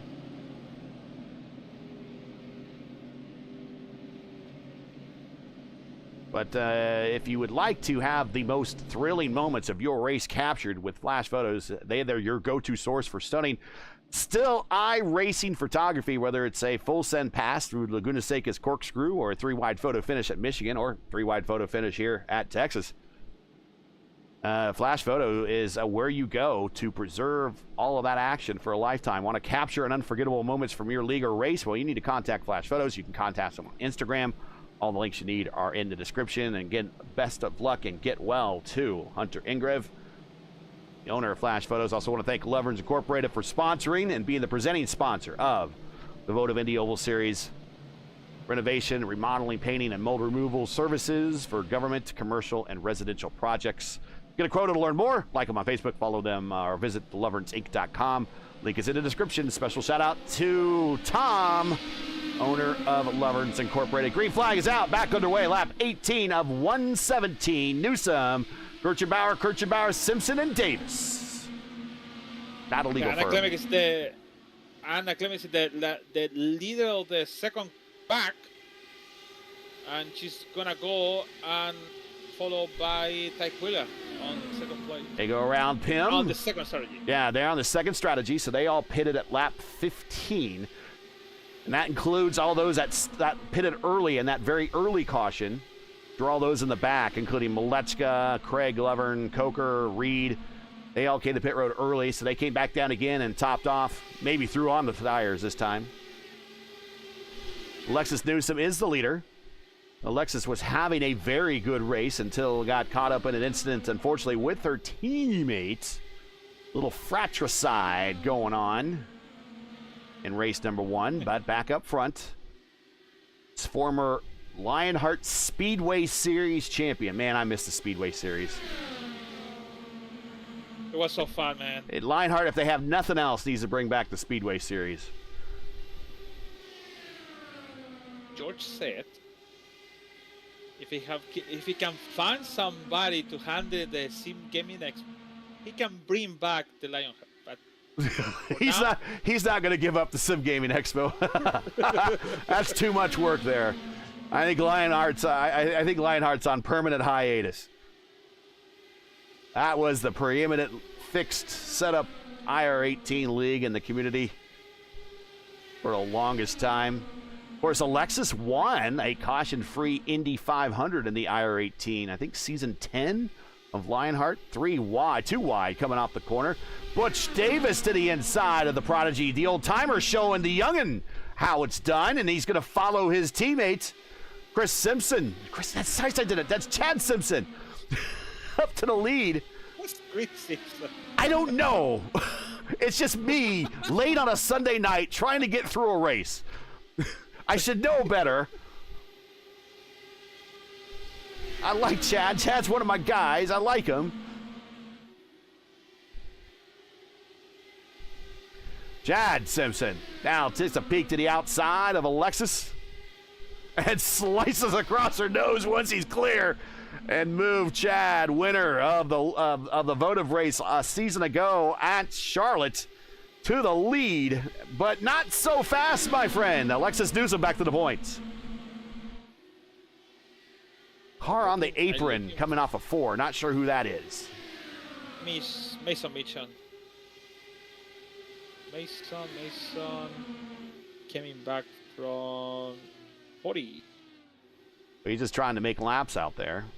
8 more laps, and he will pass Santos and F-Tink if he can keep it going. But he is well down on power. Might want to wait for another caution. Look at that, Samard and Kirchenbauer side by side off the corner. That's Papa and Chris Samard.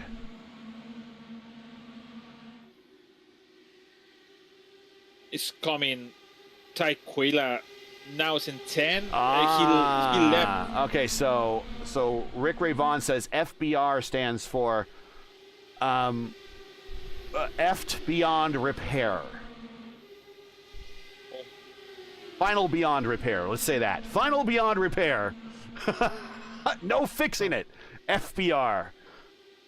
Well, they did not. I don't think none of them crashed in race 1, so nothing was broken in race 1. They just, unfortunately, 2 of them got caught a lap down. Primetime John Steller decided to stay out and pick up the lead, and they could not get the wave around. Davis, your leader now, off the corner. Drag racing. Alexis Newsom. Down low. And Treston Fortson, winner in the Horizon Series opener. Didn't have the greatest race a week later at Milwaukee, but he is involved now. Remember, Treston has a win here in Votive at Michigan a couple seasons ago in the opener. Out to the wall. Big push for Treston, but he keeps it off. Kicks up a little dust. Part of that Track Rocket Racing team, sponsored by Taupe Soap.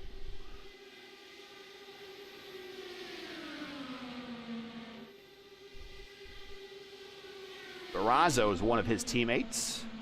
Durazo back in 24th. Durazo finished 2nd in points here a couple seasons ago.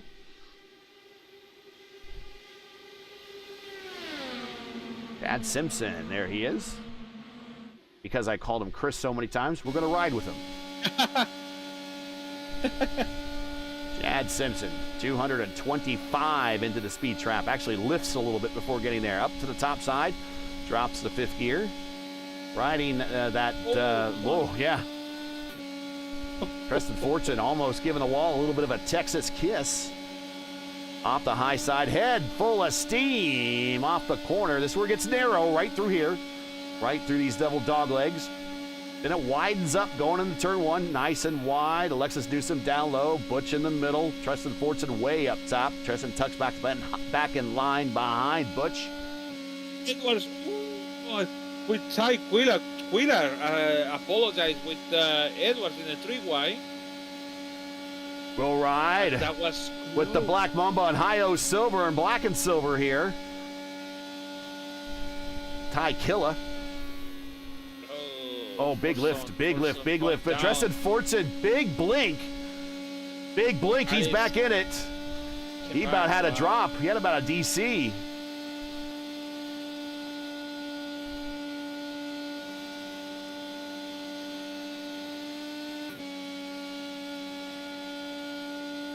A little bit further, Logan Spath. There's Stowe Racing, Stowe Motorsports there. Whoa. Part of the Formula Indy Series normally. He's also former Rookie of the Year in the Elite Racing League back in 2024 B. The inside, that is Logan Edwards. So here's Logan's run. Off the corner. Edwards versus Spath. One way or another, one of these Logans is going to win, and there it's Edwards. Talking about the Formula Indy next Wednesday. You will be in the booth for me and the Formula Indy Series, which will feature Logan Spath and also back in 19th, JT Smeaton. There is JT. 8:20 p.m. Eastern Time. We will be at Talladega. Yes, you heard me right. That's not a road course. I don't even think the road course is a configuration you could use on iRacing for Talladega. We will be INDYCARs at Talladega, as we just saw Alexander Russell smack the wall off of turn 2. INDYCARs at Talladega, 250 miles per hour. Remember, we have better gearing in these cars and a little bit more horsepower. We could see 255, maybe 260 in the draft. We'll see. We will see. We're going to see him qualify probably in the 240s. But maybe an opportunity to see 260 in a draft with the even with the hybrid and a little extra horsepower. Oh man, I don't know. But I hope it's gonna be a good race. I don't know how many laps it's going to be. I can't remember off the top of my head, but I'll have to look. Caution is out at lap 38 to 39, and Matt Taylor. This could be his first career DNF here in the series, and Murph is involved too. And what happened? Taylor went up and catch Murphy. Oof. That is a very unstereotypical Matt Taylor incident, and he just goes up the racetrack, gets the dirty air specifically right there, not helping him from John Stellard, and just light kiss at the point, Lewis, where the car. There's 2 points in this racetrack where the car is the lightest. It's probably off 4 is the lightest, but off a 2, it's pretty light off a 2, and the back end is already pretty light and pretty happy, and all it takes is just a little nudge, and that's all it takes. That's very weird. The way he came in, normally he knows Murphy's over there. But well, race deal for him. Votive Indy Oval Series is presented by Loverns Incorporated. Loverns provides professional services and renovation, remodeling, painting, and mold removal for government, commercial, and residential projects. For a quote to learn more, like them on Facebook and follow them also at just visit their website. You can follow them there, loversinc.com today. The link is in the description. And again, thank Tom Lovern. That's Gary's brother, owner of Loverns Inc. Gary currently is in 31st position. There he is, coming off a pit road. He realizes there's still a lot of racing to go here at 40 of 117 complete. Everyone came to the pits. That's why the screen looked like a Christmas. Speaking of Christmas, somebody in chat says Jesus loves you, and I am Catholic, and I know he does. And that's 7 years of Catholic school.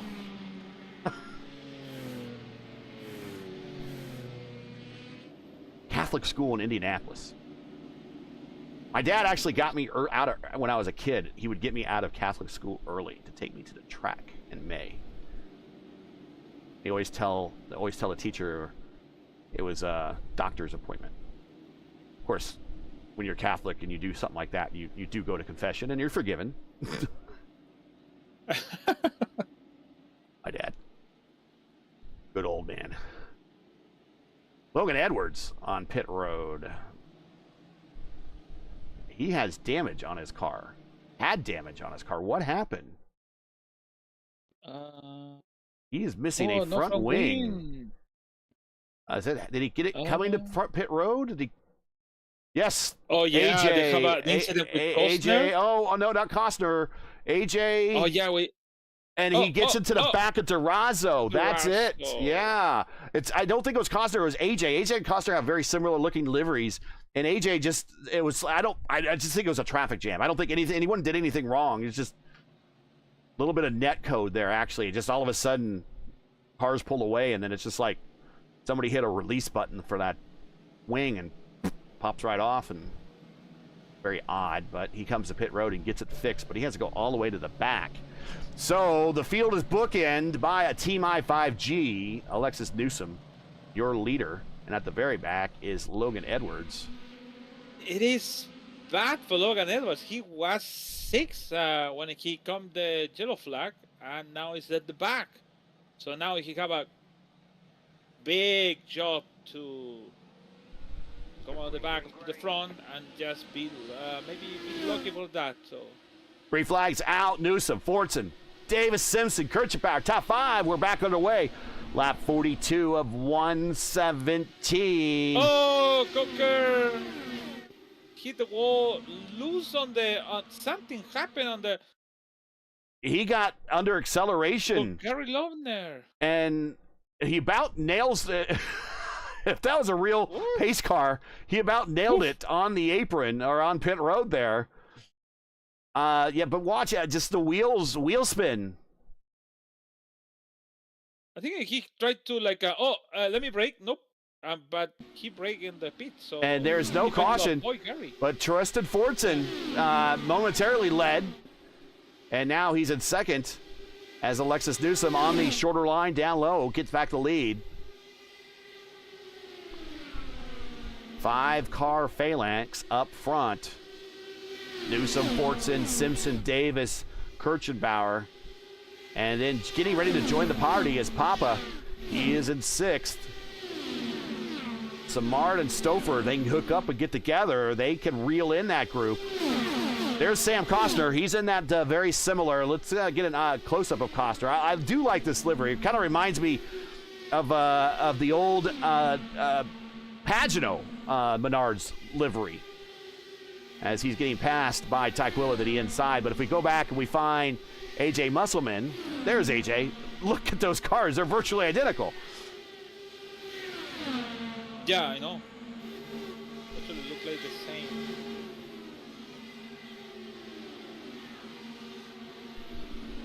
Clindy up to 12th. Alexander Russell in a very similar looking car to Clindy in 13th. Logan Spath, he's having himself a good race. 14th. Anna Klimek faded to 15th. Been of a different strategy, but they're all synced up because they all came to pit road at lap 39. Here comes Jacob Oster. He's up 24 spots. Logan Spath up 23. Chris Stouffer up 24. Tristan Fortson up 24. And that's where we're seeing the oohs and ahs right now, as these top 5 are all over one another, not giving much of an inch to anybody up there, to any of them. No, and even a teammate. So everyone wanna win. So this league is no teammate stuff like a Sappen and the. There are no There are teams. There's not a team championship, and I believe they try to limit the teams to 3 drivers. But I still think some teams are still in multiple comms with one another, and it's hard to stop that really. And I'm a firm believer of strength in numbers, anyways. If the bigger your team, more quality, more data can be shared as someone that's involved in IT. Whoa! Kirchenbauer just lost some momentum and about ended up with Chris Stouffer riding piggyback. But I'm an IT person, so data is everything. The more data, the better. Yeah, especially with Smart. Sorry, go ahead. Yeah, I looking for the same thing. So, especially with this track, when you have 40 cars on the track, it's like, I am on the front, big wreck, and the guy on the back he can brake and not just have all this smoke on the front to you. So it's a lot of things you can work, especially like you said, and data and how driving over there and how can make the pass, or no, I'm gonna stay out, you can stay out too with me, and yeah, it's a lot of things. Sometimes it's too much. Yeah. Sometimes my experience is I like to share data in live time when I race as well. So I keep a pretty active comm, and there's some people that don't like that. Like I think one time inside, look at Tyquilla make a big move, dive to the bottom, and picks up 3 positions. I was just working and helping a racer spot one time at Clindy. I'll just say it's Clindy. And I spoke too much, and I distracted him. So I will not spot for Clindy ever again. Oh, Tyquilla in the wall off the corner, but he's still going. He goes to the inside of Stouffer. But I will say, not to toot my own horn or pat myself any more than I have to on the back, I do have a pretty exceptional spotting record of drivers in fixed and open Indy 500s. I think I have, outside of Clindy's incident, I have one other race where I have a DNF. But I have a top 5 and one of the open wheels, one of the early predecessors to the PRI Hoosier 500, helped spot Jesper. And most people, when I spot them, I at least get them to 200 laps, 500 miles. That's my biggest thing, is we got to finish first you must finish, right? Confucius was not a race car driver, but it's a very Confucius-like statement. Very wisdom. But finish first you must finish. So getting to the 200 laps, that's the big thing. Racing for, contact, and there it is! No. Indy Kirchenbauer goes to the inside, he catches it, he goes through the grass, he has lost part of his wing. It was contact with Ty Quilla coming through the double dog legs. I think Ty might be, no, he is forgiven. Here it is. We'll give you another shot here. He just gets a big run. Look at that. And that is a chrome horn bump and run, and watch the transformer inside of Ty Quilla's car. That is not Mirage, but bam, he gets a new front wing. And Kirchenbauer gets sent to the back, and fortunately he gets a black flag for it too. It got cleared. It got cleared. Yeah, he got cleared because that is unfortunately for that. It's not his fault to come into the pit and try to hold the car, but the car came on the line, on the exit of the line, and give it a penalty for the speeding. So he got the black flag. There is a live steward. I think it is Wags. So shout out to Wags, who might be watching. And that is the fair thing. Clindy, he has worked his way up to 4th spot very quietly. So look at all the accomplishments up here. We have Casey Povolonis. He has wins in the fixed series, in the Oval Series. We know about Alexis Newsom. Preston Fortson, he's got a win here in Votive. Clindy, we know about his championships in the Oval Series. The 2-time champion here in this series. Champion over in Area 51, I think. Also in Horizon, ISRA. Some of his stats in the Oval Series are quickly going up into becoming top 10 worthy. Top 5 worthy in a lot of wins, podiums, championships. That's Clindy. Butch Davis, he has a lot of time served. he and I were racing in the same sim racing circles back in the 90s. And we were racing the earliest predecessor to this sim. That's the Papyrus INDYCAR Racing 1 and 2. There's Ty Quilla. Ty is doing pretty good in the IIS, as well as the fixed series, or the Oval Series, fixed Oval Series. He's got a win in the IIS. Almost got a win at Indianapolis in the IIS. Now, Chris Samard, I don't have a lot of stats on Chris, but I do know this about Chris. He's got pace. And he wouldn't be on FBR if he didn't have pace. And every time I see him in a race, he always seems to have his car up front. And typically his car is always orange. I don't know if that's his favorite color, but I guess we should nickname it Orange Crush if that's what he likes, the orange car. I always seen him in orange cars. Oh, don't go up the racetrack. That's your teammate. And we got Chris Stouffer. He's a former fixed and Oval Series champion. Wins at some of the highest levels. Dark Horse, Area 51. Oh, Bruce, or Butch getting loose. That's what I meant to say. Loose Butch, not Bruce. In the double dog leg there. He kept it underneath him. We are 24 laps into this stint, by the way, so we are getting close to the next round of pit stops. Remember, if we go green, we're about 30 laps into a stint. So we're about into that neighborhood. Probably a little over 30 laps, 39 or so. 29 to 30 on the short end. Oh, Clindy, loose off the corner. And he lost the position to Fortson. I don't know if we can watch that again. We're going to have to reset it just to kind of set you back up. Here is from the blimp. Here's from the P1 airship. And we'll watch Clindy. Here is Clindy in the Pink Panther right in the center of your screen.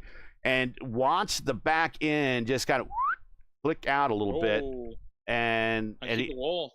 Look at this. Wow. You see it right there, that little bit of a twitch. It is close. At last lap, he almost hit the wall. It was close. So I don't think Need a little survival. It's still even at 9. Oh, Oh, Checo Collins. Provolones. Provolones, yeah, the other plain white wrapper. And he's losing positions.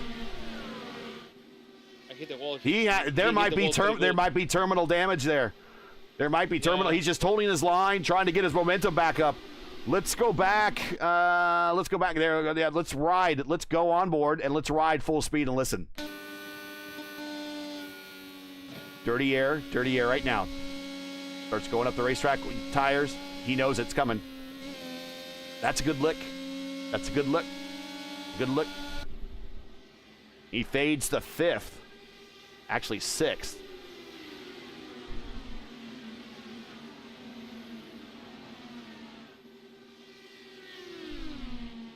Lexa's starting to pull away.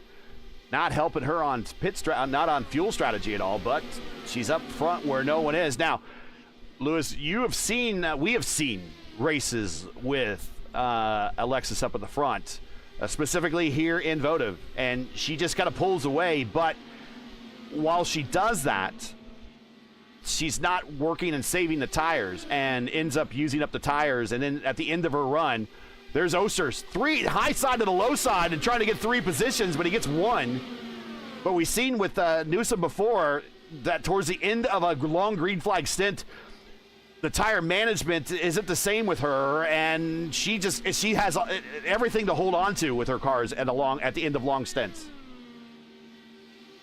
Actually, it's I think everyone needs to make it one more stop for sure to go into the end, and then I think it's no timing to save fuel at this moment after all these maybe 4 or 5 yellows we have in between when we started the first couple laps.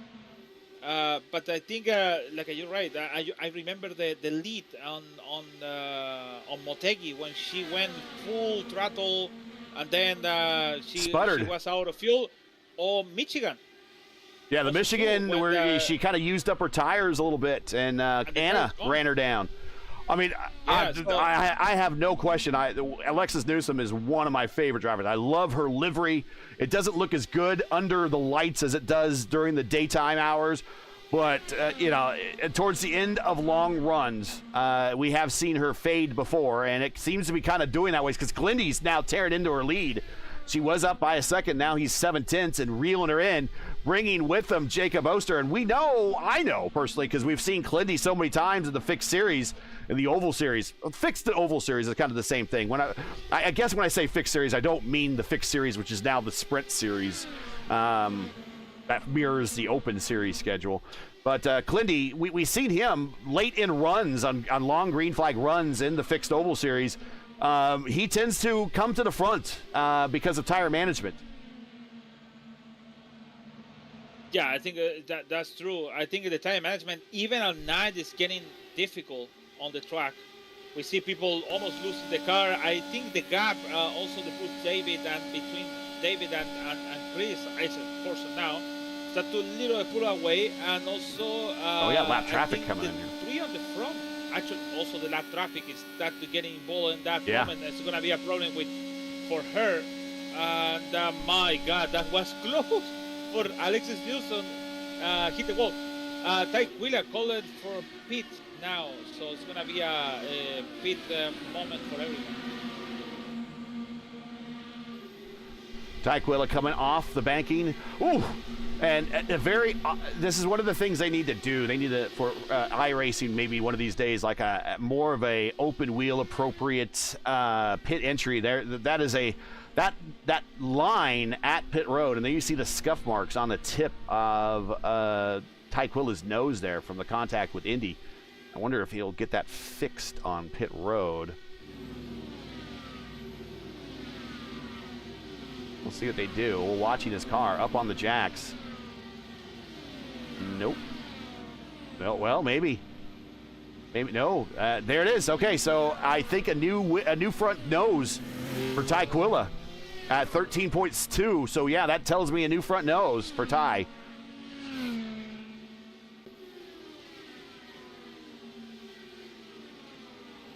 Anyways, I forgot my point I was talking about. But lap traffic now in the neighborhood of our leaders. That's Luke Reed and Hugo Gallas. Luke gets out of the way, tucks back in line. Now Hugo doing Alexis no favors as he cuts down, but he's just trying to hold his line. Now he stays high. Newsom at the quad oval area. Gets underneath Hugo.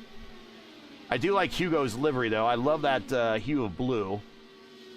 And just in front of them, that is AJ Musselman. Here's Clindy to the inside of Luke Reed. That's the race I like to see, man. Strategy, all the tire management, pit it in and green flag. See how it's gonna be, especially in these pit entries. Just You unfortunate. mentioned that, but it is difficult. It is difficult the moment you brake, the moment you go into the banking and out of the banking and then go to the flat to the pit is difficult, and that's make the race more interesting than yellow, and we pit it in and we finish the race like this. So that's make more interesting actually. Tristan Fortune on pit road. Back to Alexis Newsom. Yeah, and I remember what I was talking about now. Oster gets around Clindy. An open wheel version of this track with a better line for pit entry instead of being diagonal on the racetrack. That makes things kind of odd. I believe if INDYCAR were to come here again, it's no telling they would ever come here again. First, NASCAR owns a facility and they've done NASCAR things to it. Second, they have a race with Jerry Jones in Arlington, which I hate saying this because I hate temporary road courses outside of St. Pete and Long Beach. And I wish Toronto was still on the schedule, not Markham. But I think that Arlington that street race is going to bring a lot of notoriety to INDYCAR, probably more so and put more people in the stands than Texas did for a while. I mean, early days of the IRL, people would come and watch INDYCARs at Texas. But towards the end there, I don't know why they couldn't get people to come watch INDYCARs at Texas. They were great races. All of them were great. Just about every single INDYCAR race here at Texas was great. Certainly from the early 2000s. They were all great races, close photo finishes. But if INDYCAR were to come here, I would say they would probably be coming to pit road off of turn 3. I think that's how they did before, to be honest. And so maybe an open wheel version is where we have to pit off at 3. Well, the league can add it. The league can add that. That is correct. The league can do that. Yes. That's the problem on fixed series, on official series, when you're coming on the in and then nobody actually somebody. You're right. Yeah, the fixed series is the fixed oval series is just. Oh no! Have a contact, Butch Davis and his teammate Chris Samard sideways on pit road, and he toes. Oh no! Let's see what happened there. Oh no! That was good contact. And I say that in a bad way because that was solid contact. And Davis with the meatball flag as well. We'll watch to see what happened. Watching Samard in the orange car. Here's Butch. And again, it's the same thing I was talking about, just the awkwardness of coming to this pit road. And that's fratricide. You just hate that. You just hate that. 2 drivers in the top 10 are now no longer in the top 10. Russell black flag. Pitting on the pit road. Oh. Team hype driver. Alexander Russell, black flag. So, mistake. So, 3 drivers with a ton of starts in these cars and a ton of experience. Mistakes on pit road, and that's kind of what you got to worry about now. Alexis Newsom continues the lead. Now she pulls away. Oh, my God. Underwood, maple flag, he coming to the pit. Came down, brake, and he went to the wall. So caution! John Stellard, big wreck. We have John Stellard in the wall. His teammate, Clay Kirchenbauer, is involved. Jacob Collins in the grass. And I don't know where this started. I think it started with John Stellard.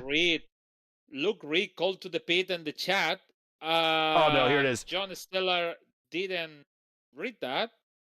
And So here also is getting Luke Reed. gold. We'll give you a more zoomed out view.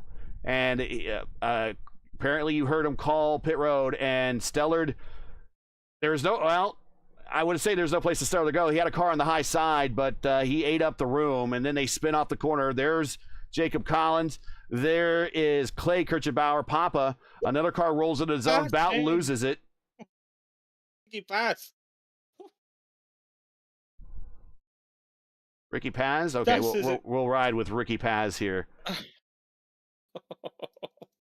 Ricky Paz, another VRL car. It's going to be very easily 3 VRL cars, and he shoots the gap of VRL right there. Woo!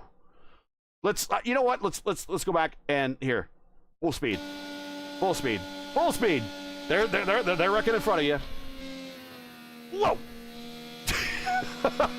Wow! Could have been disastrous for VRL team. When 3 of their cars. And you can hear the woof for the car on the right side. Lucky. So Anna Klimek now back up to the lead. She comes on pit road, but she'll lose the lead to her teammate. And wow, and this has now become really, really interesting. And here we go. Newsom, Klimek, Oster, and Belechka. Out of nowhere, he was stealth in race 1. He somehow got a top 10 in race 1. You tried to give him your award. He probably rightfully did earn it, but, you know, he wins everything else, so we kind of spread the love here. But Robert Belechka, again, like a stealth bomber, he is off the radar until he isn't, and now all of a sudden he's in P4 with 26 laps to go. I thinking about it that I was thinking about Robert, hold it, save fuel, waiting for the yellow flag. It came out. Sure, it's gonna came out because even in the fix it's happened also too in the league when the people they don't have the microphone maybe, or just pay attention of that. It's coming to the pit. That's the problem. But it is what it is. It's a race, and also it happened in the real life when they don't have that stuff about the announced to come into the pit. You have to be 100% aware, and everything happened on the pit, on the track. So Robert now is in the part to win the race, and everyone, I don't know, just a lap down, have to wait around on the pace car. So it's gonna be pretty good with Newsom, Klimek, Oster, Maleska. Brendan missing over there is in 8, so it's going to be about time to come in on the front. He's in a position to sweep now. Tonight's Flash Photos Texas Twin 175s. We are in race 2 are brought to you by Flash Photos. Capture the most thrilling moments of your race with Flash Photos. Go to your source, or your go-to source, for stunning iRacing still photography, whether it's a full send pass through Guliseca's corkscrew or 3-wide photo finish at Michigan or Texas. Flash Photos is there to preserve the action for a lifetime. Want to capture unforgettable moments from your league or race? Contact Flash Photos on Instagram. Links are in the description. Again, want everybody in chat to please send a message to Hunter Ingrave. Shout out Hunter. Wish him get well soon. There's been some time in the hospital, had some surgery done. Had to spend a little extra time in the hospital. He's going to be away from racing. He's a former winner in the Horizon Series, the VOR Series. He won at Indianapolis here in Votive. So he is a proven race winner, also in the Elite Racing League. And we wish him best of luck and hope to get well soon. Back under green flag, 25 to go. And all of the big hitters in the lineup are in the top 4. And Andy Kirchenbauer is tagging along for P5. And Sam Costner, very quietly, has worked his way up to 6th. Chad Simpson, 7th. Brendan Lichtenberg, winner of race 1 at 8th. Durazo the Cat in 9th. And Craig Forsyth in 10th. We have a whole different top 10 than what we had in race 1, with the exception of Brendan Lichtenberg. And here we go. Now 24 to 23 to go. And it is Alexis Newsom, and going to the bottom side is Jacob Oster. Yeah, it's coming all the big guys, the big names on the front, and good to have a different, actually it's Oster and News on the front, but good to have a top 10 different names.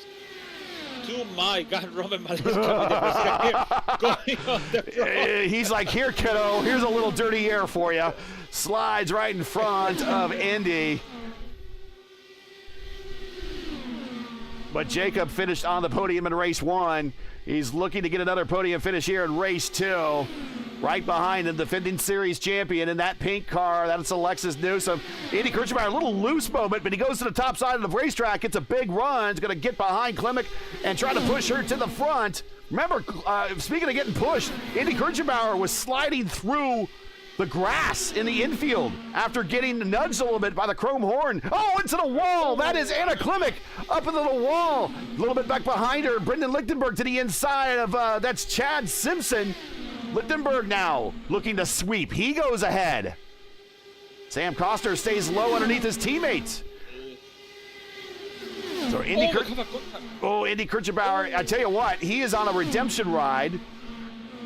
And Brendan Lichtenberg's doing exactly what he did in race 1. He goes 3 wide in the inside and turns 3. He has the preferred line. He's going to pick up 2 positions, move the Hyperstar and winner of race 1 up into the side of the top 5. Newsom, Oster, Malechka, Klimek, and now Brendan.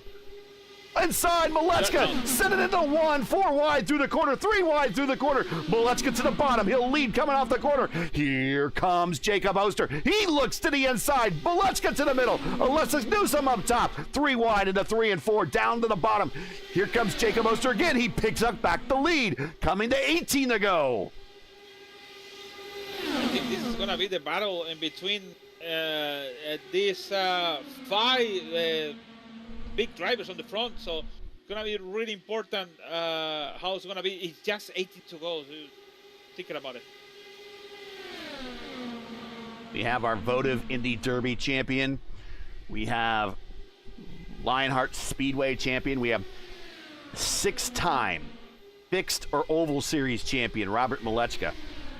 And then there's Sam Koster. Welcome, Sam, to the party. I don't have much to talk about, but he might give us something to talk about if he pulls out an upset here on the high side of Robert Malechka, and he clears him. We have a car in the wall, though. Taquilla on the meatball.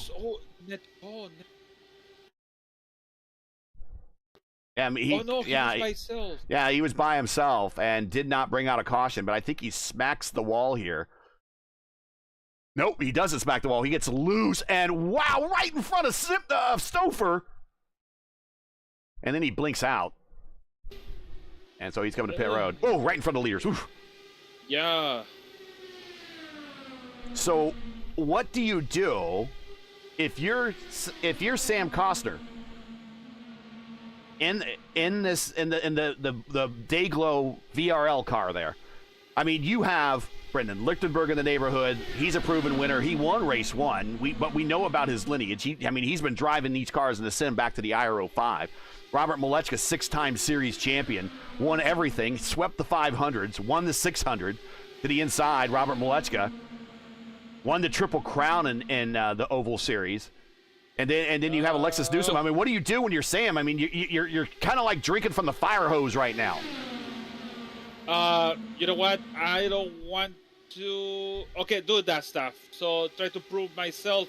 I think it's the wrong position for him to be over there because it's a new name on the backyard. So it's like a new name around the playground.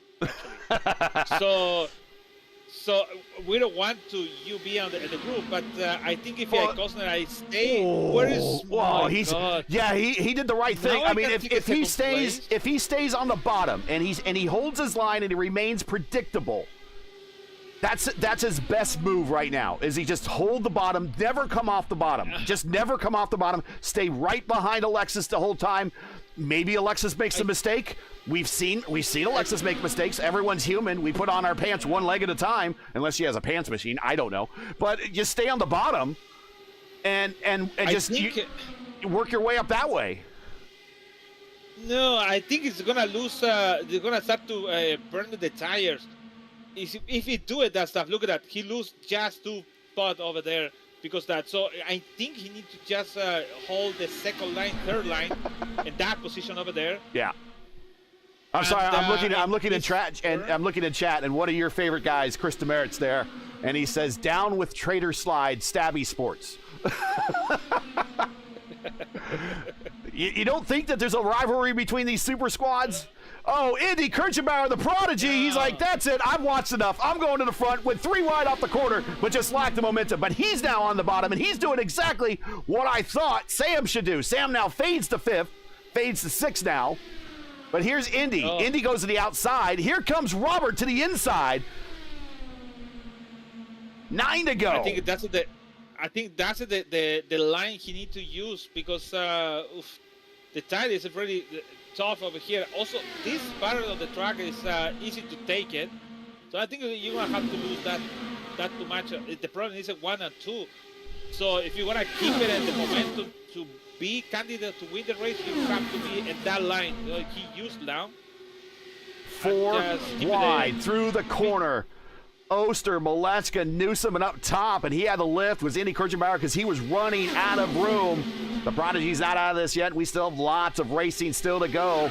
Coming to 7 to go for race number 2, the Flash Photo Twin 175 day-night doubleheader, rounds 2 and 3 of season 5 of the Votive Indy Oval Series. And our champion for the first race of the season, the Votive Indy Derby, the 5th running on the bottom, is Jacob Oster in that green car. Alexis Newsom cuts to the top to the bottom. She picks back up the lead. It's not handicap match. It's just. I don't think we got tag teams going on. I think this is a little bit more of a Royal Rumble action. So someone's getting thrown over the top rope. But it's Costner with the Andy. It's Maleska with Oster, and it's Alexis with Brendan over there. So I think it's kind of like well, we can do something, but at the same time, I want to win the race, but I. Ooh, 3 wide at the line. Newsom in the middle. Wow, here we go again. And I think Oster has the idea. I think you got to, at this point, you can't come off the bottom. You can't come off the bottom. You got to stay down there. You open the door, someone's going to take it. We've seen it clearly time and time again in race 1 and race 2. If you leave the bottom door open, that someone's going to take it. Definitely going in the 1, definitely going in the 3. That time at the line. That was Jacob Oster by the slimmest of margins, staying down on the bottom. 4 to go. 3 wide through the corner. Oster on the bottom. I don't think he can afford to come off the bottom. He's got to stay there. And Alexis, if she wants to pass him, she has to do it the long way, and that's on the high side. Here comes Brendan Lichtenberg on the bottom. He's going to be part of this. 2 by 2 by 2, coming to 3 to go.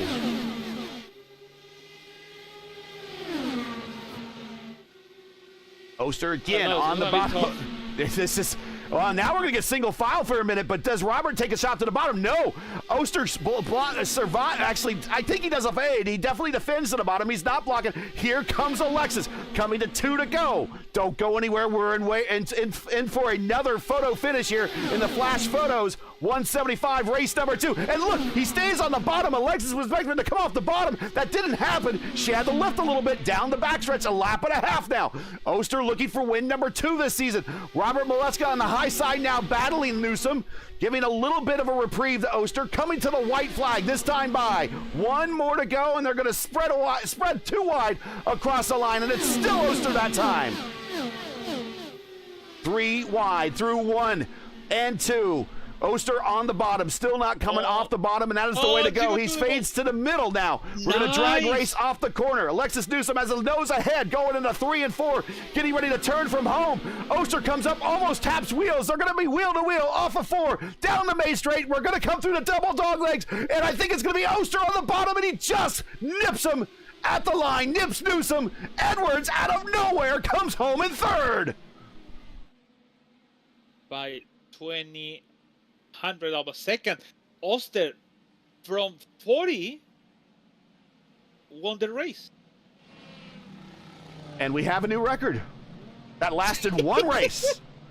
That lasted 1 race. If this week has proved nothing, it doesn't matter where you start in some of these races. It's like when you win the champion today and the next day you lose it. Question, sorry. The interview is for the 3 or just for the winner? Nope, we get the whole podium this time. They're asking me over here, sorry. Oh, man. I had to get a drink. But yeah, man, it went out 59.59 minutes. So each race was right about an hour. Yeah. That's fast. Jacob Oster, 20 thousandths of a second. Your winner. Second win this season. And he's going to extend his points lead because he is the points leader coming into this race. Lexus Newsom still looking for that win. Comes home second. Logan Edwards out of nowhere, gets the win. Robert Malechka fourth. Indy Kirchenbauer fifth. Sam Costner at sixth. Brendan Lichtenberg seventh. Anna Klimek eighth. Glindy ninth. Chad Simpson at 10th. I do want to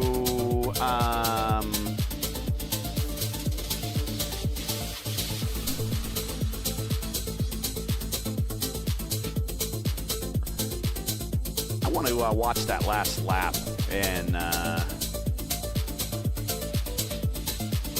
watching how the way Logan Edwards came.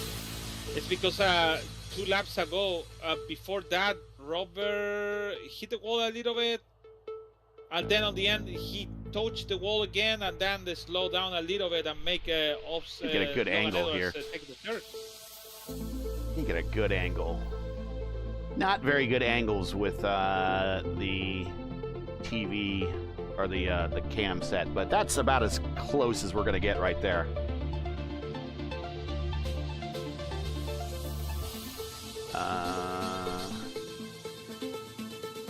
Maybe that one. That's a better one right there. Yeah, that's about as close as we're going to get.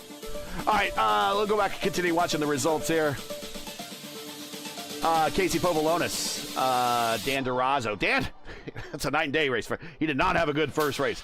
Comes home in the top 15 here. Craig Forsyth, he didn't have a great first race either. Top 15, that's good.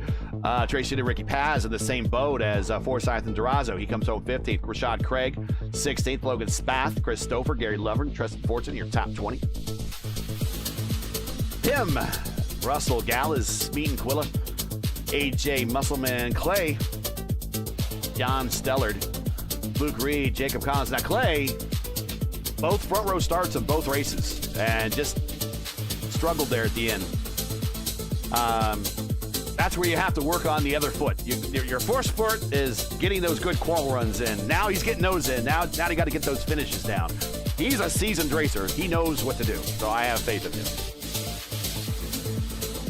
Butch Davis, Chris Samard. We saw that incident on pit road. Andrew Wood, the Catalyst in 33rd. Mason Mitchum, Coker, Murphy Taylor, Alexander Santos, F-Tink. And 42 cars again, Nate Fields and Caleb Brashear.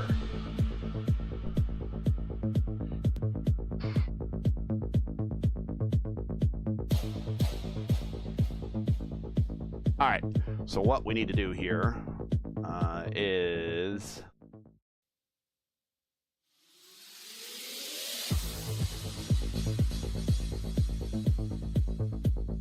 I need to get some replays queued up, and then we'll get into the interview room. I need to record the top 3 too, so I can don't forget those guys.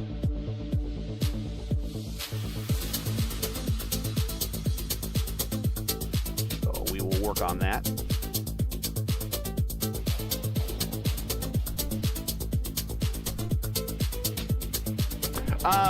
Your driver of the race. Your driver of the race. I cannot give you a Robert, even a Logan, even a Brendan. Actually, Brendan cannot be, but it's gonna be Sam Costner, driver of the day. Actually, the race. Driver of the race. Yes. All right, we will. What we'll do is we'll kill the B-roll here and get Sam's car on cam for you there. So Sam is your Luis Gonzalez Nunez driver of the race. He improved 24 spots, started 30th, came home in 6th, and at the end there was battling for the lead and for a win. And I don't want to say someone's punching above their weight, but man, he was putting on a good show. And definitely, I think something like that, you can learn a lot being a racer. You can learn a lot when you're racing those guys up front. So hopefully he did. I expect we'll see more of Sam in the future. All right, so now we get to Logan Edwards here.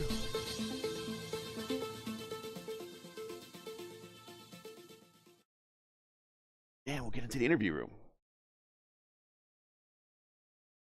And here he is joining us, Logan Edwards, out of nowhere. There's a lot of stealth runs today. We didn't see on the radar, and we didn't show up on the radar until you crossed the start-finish line. And then voila, boom, Logan Edwards in third. Congratulations, man. How'd you do it? Tell me about those last couple laps, wheeling your way up to the front there. I don't know. I think I may have been possessed for that last stunt, and like some like spirits of like Indy Oval legends have possessed me there, because I messed up qualifying. I was the worst driver to put a time down by far. And then I sort of made my way back up to the front. I ended up like P6 before the next caution came out. And then I pitted, and then I forgot to select my tires from not pitting after the second caution, because I backed out at the last minute for track position. I forgot to pick my tires, so I spent extra long on pit road. I ended up in the slow lane, and I hit somebody who was checking up a lot for their pit box. So I had to go to the very back again to get my wing change. We saw that, yep. And then I got tagged out of two, nearly ended my race, spun to the bottom. I ended up here, though. So, Parnelli Jones, the ghost of Parnelli Jones, has visited Logan Edwards tonight.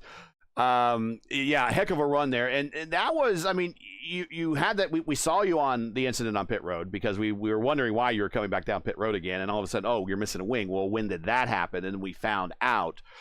And literally, it was the field was being bracketed with Team I5G. I think Lexus was leading the field to the restart, and you were basically the last car in line. I mean, there wasn't a lot of time, and you had to run your way up front. I mean, you're just having to pass 2-3 cars a lap almost. I mean, there was no time to wait. Oh yeah, there was. It definitely felt like it was a mixture of. It was definitely a lot of red mist. I have had a difficult relationship with this track. I rarely get to the end of races here, and which kind of sucks. It's my home track, so it's nice to finally bring a podium home. And that's the one you want to win at. Got the white uniform for the home game, so yeah, you did a good job, my friend. Congratulations, improved 35 spots to come home in third. Any shout outs, friends, family, sponsors, anyone you want to say hi to before we let you go? Just shout out to my amazing teammates at Team I5G. Every single one of them are fantastically talented drivers and builders, and some programmers and personalities. It's an amazing environment. I wouldn't leave this team for any opportunity. That definitely sounds like an offer too good to pass up. And congratulations. Coming home third, and we've definitely been talking to you more since you made the team, so I'm sure we'll be talking to you more in the future, but congratulations. We will catch you at the next one. You too. I'll see you, Gary. That is Logan, who led no laps tonight, but man, making a run from the back. Let's take that message off, put it back there. We'll prepare to bring in Alexis. And here she is, Alexis Newsom, now joining us. And man, it looked like your night, and I thought it was. And I was saying at the end of that long green flag run that you were doing a pretty good job at managing your tires. We've seen you before in long green flag runs. You kind of lose the tires, and you're just trying to pray to get to that next pit stop, and you got to it. All things worked out. And then racing there, and wow, what a dogfight for the end there. I mean, 4 or 5 cars, and it just who could get to the bottom and who could stay there. Yeah, that was the big thing. I lost the bottom, and that was pretty much the race, unfortunately. But yeah, I'm just glad this one didn't end like the first one did. That was unfortunate. But yeah, I feel like I ran 2 pretty good races, and I really worked on tire saving a lot. Like that was a big focus of the practice laps I did. So I was pretty proud of that too. Yeah, everything went pretty well tonight for the most part. Talk about the run to the end. Was there anything that you could have done to edge out Jacob there at the line? I would imagine you were probably on the button for the hybrid and trying for your best or absolute run, and it just the nature kind of this racetrack. We were saying it on the feed that if you're on the bottom, that just don't come off it, and you should do okay. Was there any hope of getting around Jacob there at the end, or he just had the preferred line really? I mean, yeah, he had the preferred line. I don't think any of us had either of us had hybrid come into the line, but because I had to dump mine all out of 2 to stay with him, and I think he did the same. And I don't know if I'd pinched him a little harder or been a little smoother, I might have made up the 200s. But like, that might have caused a wreck. So yeah, it was really just when I lost the bottom to him. When both him and Rob got by me, I just couldn't get back by Jacob, and that was pretty much it. It was a fun race though. Like, it was nerve-wracking, but it was really fun.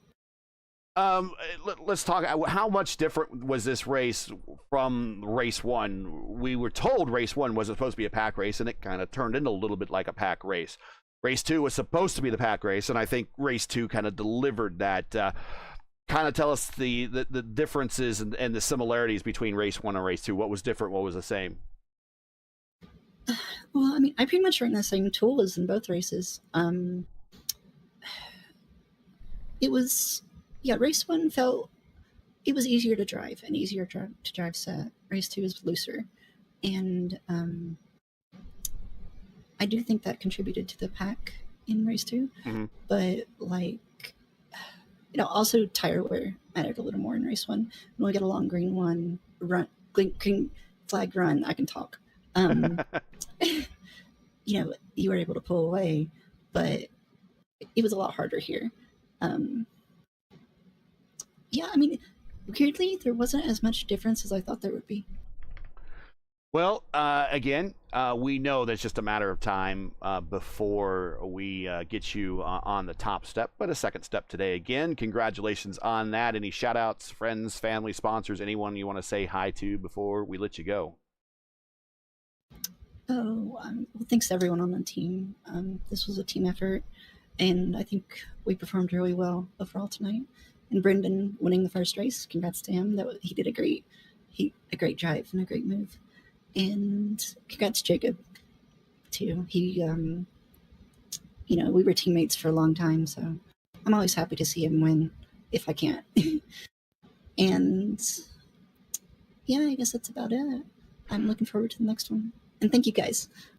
And Shane. No problem. You keep it. You guys always keep it exciting for us. So no problem there. It's our pleasure. But congratulations on the P2. We do have updated points. I can let everyone know that here real quick before we let you go. Just make sure I do a refresh. Jacob now, wow. Jacob's starting to turn the season into Alex Palou at the 42-point lead now. He came into this race, too, with a 15-point lead. Now he has a 42-point. Casey is second. Indy Kirchenbauer's third. Logan is fourth. Robert's fifth. Clindy down to sixth. Brendan now, he went up 31 spots after the end of race 1. He went up 2 more after the end of race 2. So he's seventh. You are right behind him, up 9 to 8th. Anna up a couple to 9th, and Chad Simpson in 10th. So a lot of racing still to go, but you're in the running. You're in the thick of it. Oh, yeah, we're not out of it yet. We'll keep plugging away and hopefully come away from this season with a championship and maybe even a win sometime. I think the wins for sure. I don't want to jinx you with the championship and say, yeah, you're going to do it. I think we're going to get you a win. I will go that far out on a limb for you. Congratulations, Alexis. We will catch you at the next one. I think this is twice we had you on the podium this week. We had you Indy Oval at Legacy Phoenix, and now on the podium again here at New Texas for race 2 of the Flash Photos Texas Twin 175s. We'll catch you the next one. Congratulations. Yeah, thank you guys. See ya. That is Alexis Newsom. Let's bring in, let me change the image here and bring in Jacob Oster. Boom, there we go. And there he is, win number 2 this season, and extending your points lead now in the championship after 3 races. And another photo finish here in the league, making a regular practice of this. Congratulations. And I want to also tell you this. Wednesday night, we had a new channel record of the winner that came back, that of a broadcast we've done, a winner that won from the farthest back. Brian Blauman won from 37th position, so he improved 36 to win. Then Brendan, just a race ago, beat that by 1 position. And then that record lasted exactly 1 race, because then you just beat him because you went 39 positions better to get a win. And that is a new channel record, and probably a new votive record as well, for coming the furthest back to get a win. Congratulations. Talk about working your way from the back to the front. Thanks. Actually, I think I started 42nd at Chicagoland, so you may want to double check that. We'll go back and check it. But yeah, no, it was fun race. I almost didn't get home in time. I did a 9-hour drive. I got in about 15 minutes before the race started and realized that I just had to kind of send it, and it worked out pretty well, I think. It was fun. It was a challenge, like, I'm not the biggest fan of Texas because it just gets chaotic in this car with the way the packages and everything, and night, daytime, sometimes doesn't matter if it's a pack race or not, but it was a good teamwork race at the end, that's for sure. Let's talk about, there are some close moments there as well, kind of coming through the field. But everyone, it looked like, really maintained their P's and Q's. Most everyone out there, I thought, we did see some blocks. I mean, it's hard not to in some of these races to kind of throw a little bit of a fade, but everyone looked to be pretty fair out there. How'd you find the racing? And there were some people racing around you that you haven't raced with very often, if at all. Well, like, at one point about, I think it was lap 98, because I'm looking at it right now, I did almost kill Alexis, so if I had knocked her wing off, I would not have stayed up there, because I cleared myself on her, and I felt real bad about that, so I'm glad we did not die. That would have been the second i5G car I killed tonight whenever I went down in front of Matt Taylor in the end of the last one, so I'm just hurting all my old teammates. But I mean, it was clean. I expected to really be probably some netcode problems, because we've had that in the past, Texas, a lot. Pleasantly surprised up front that we didn't have that, especially trying to send it down on the bottom into turn 1. That's always usually a problem point. But I was glad everything was clean. We were able to all work together there to not kill each other, and having Rob up there kind of sacrificing himself a little bit definitely helped me. So I appreciate him for that. So I gotta repay him somehow. But I'm just glad to get the win. I'm missing the next 2 races, so we'll see how the rest of the championship goes after that. Well, you know the drill. Now you are, I was kind of telling Alexis, you're kind of making an Alex Palou of this. Now you've jumped out to a 42-point points lead here in the championship. We have the week off. I was not letting anybody schedule a race on my anniversary day. I like my wife and my man, so I'm not doing that one. So we're taking off next Sunday. But we'll be back shortly thereafter that when we return back to racing. When we do next race is Atlanta. You're going to make a run out of this. Now, it sounds like you're going to miss some races. You get 1 drop. How's it? I mean, how you feeling about this? It's you got a little bit of a buffer. Whereas you could miss a race probably without a drop and still probably be okay too. I mean, this is going to sound very arrogant, but I'm pretty self-confident when it comes to this car and a fixed setup, so that I feel like even with a total race 0, especially with the drop, I'm going to have 2 zeros. I can be pretty good. I think I have a pretty good track record in Votive so far of finishing the race. Finishing well when I finish the race.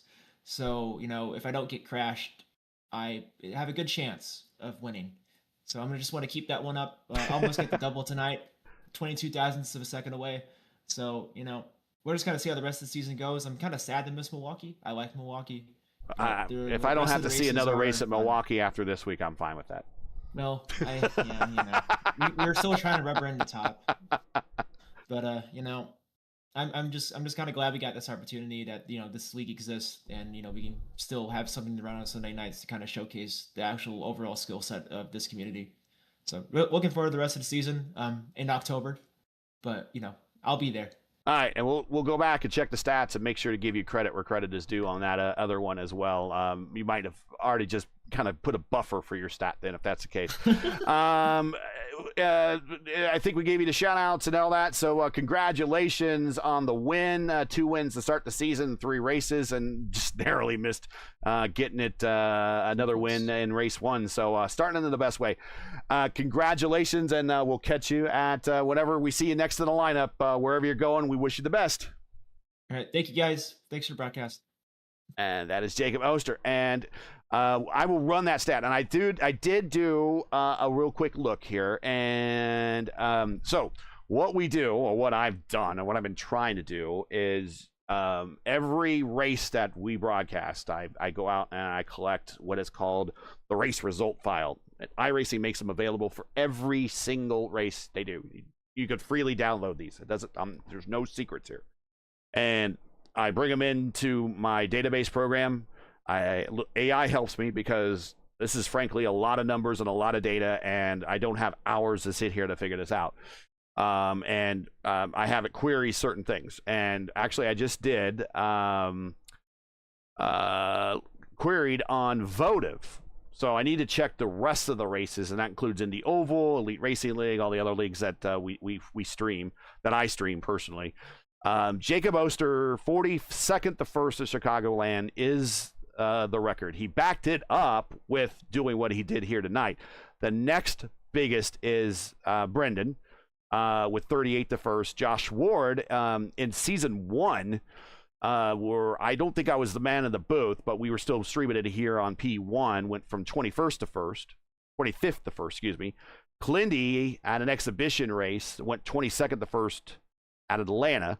And Will Stearns got his one and only win here in the league. He went from 21st to 1st back in season 1. So those are the records here in the league. If the 42nd to 1st holds true, he probably has the channel record now, beating everybody that we've talked about in all the leagues that we've done, including the official series. And Lewis, they can't even get that big. The fields can't even get that big in the official series, so it'd have to be a league race. The official series, I think, caps at 28 or something like that. So again, congratulations to him. Wow, what a race, and what a way to come from the back and just being patient and a pack race, really. And that might have been the biggest thing that helped him tonight, is it was a pack race, but everyone did a really good job in driving. And there were a number of times where we could have saw a lot more cautions out there than what we really had. The racecraft of this crew is very, very good. Yeah, actually, I still thinking about it when we started broadcasting together, Votive in season 2. When we have an incident, for example, the first race in Michigan, and then Phoenix, and all the stuff, it start to improve it with like a little by little by little. Now we have 40 cars. Man, it could be a disaster to be honest. We only have in the bowl races, we only have 11 cautions. So it could be more than that. I don't want to mention again what's happened on Thursday, but it could be worse than that, actually. Could be way worse. Right. But it is, even in Texas with night race, man, like Alexis said, it was close to be a wreck, but it wasn't. So it was a pretty good race. And I think, we talking about all these people know each other. They race each other in different leagues for years and years, so they can racing over the edge, and they can racing in the to the limit to have a side-by-side contact, all the stuff. So at some point, Oster close Alexis Newsom. Newsom have a contact with Oster in turn 1 and 2. Oster apologized with Newsom, and all good. But they still racing like in that. So Oster is the leader of the championship for so far. For now, the top 4, they don't change it.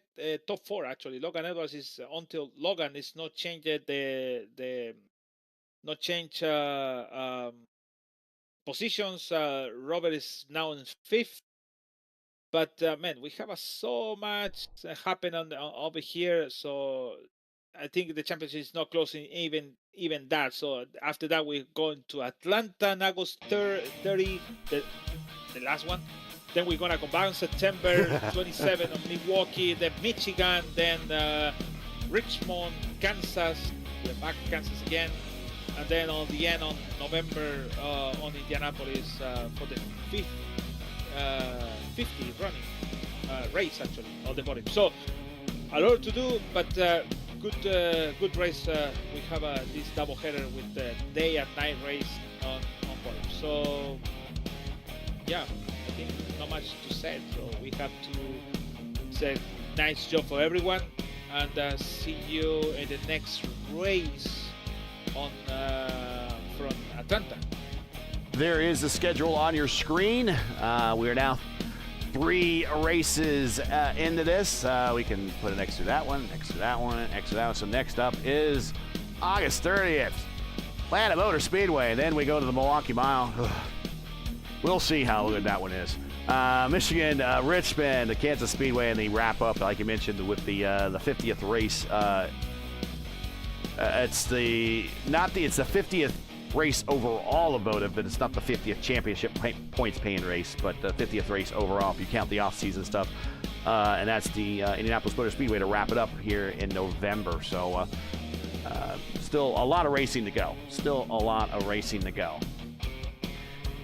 Before we get out of here, give some last-minute stats, and then we'll give everyone back the remainder of their Sunday night. We are coming up on 11:15 Eastern Time. But I do want to shout out Clay Kirchbauer. That was his first career pole. So congratulations to him in race number 1. Race number 2, Anna Klimek won the pole. That is her 3rd career pole, and that moves her in a tie with Josh Ward for 3rd on the Votive career pole list, behind Edson Santos and Casey Povolonis, each with 5. Tonight's winner in race number 2, Jacob Oster, career win number 3 in 7 starts. His season 5 finishes are now 1st, 2nd, and 1st. Not too bad. Alexis Newsom finished 2nd. This is her career podium number 2 for Alexis. Her previous podium was 2nd place at Michigan in season 4. Just missing it out to Anna there, as this therefore is the 2nd career podium and 2nd runner-up finish. 3rd place is Logan Edwards, career podium number 4 for Edwards. His previous Votive podiums were 3rd at Indianapolis in season 2, 2nd in Milwaukee in season 4, 2nd at Auto Club in season 4, and 3rd here tonight. He was also 4th in the season 4 championship, so this gets him back into contention, which is good. And we'll get you some more stats and everything leading up to the next race we have in Atlanta. You can find those over on the Votive Discord server. And again, I'm double checking my stats. Jacob Oster does have the all-time stat, 42. So he is right. He kept better stats than I did. Which the bar is set kind of low there. I try my best. Brendan Lichtenberg is 2nd with the most. Then Brian Blauman. Then Matty Wags. Showing him back is pretty high, dude. 22nd to 1st in Gateway Season 8. But I don't see the 33rd to the win for Panero and ERL. So I don't think my query officially looked everything up. But for sure, Oster did, yes, and he backed it up again today. Lichtenberg 2nd, and then Blauman over in the Elite Racing League is 3rd now. And that's it. Let's get on out of here. So that's it for tonight from Texas Motor Speedway. 2 races, 2 qualifying sessions, and 234 scheduled laps. We're done. So your race 1 podium was Brendan Lichtenberg, his first career win. Jacob Oster in 2nd, Casey Povolonis in 3rd. Race 2 podium, Jacob Oster. 1 betters himself from race 1, gets the win. Alexis Newsom in 2nd, Logan Edwards. Bonsai run, stealth run, and gets the bottom step of the podium right there at the end in race 2. The Votive Indy Oval Series returns Sunday, August 30th at Atlanta Motor Speedway. We're going to be using a 2008 configuration for 150 laps. So for the correct broadcast time in your area, you can find all your browsers set right here at youtube.com/@P1Broadcasting. Now, as you know, the YouTube algorithm game is not an easy one, so please help support P1 with the weekly grind. Leave a comment below. Let us know what you thought of tonight's doubleheader. And if you enjoyed tonight's coverage, support us by smashing like in the video. If you're new, click subscribe. And while you're at it, hit the bell for weekly reminders so you don't miss out on more of P1's other iRacing programming.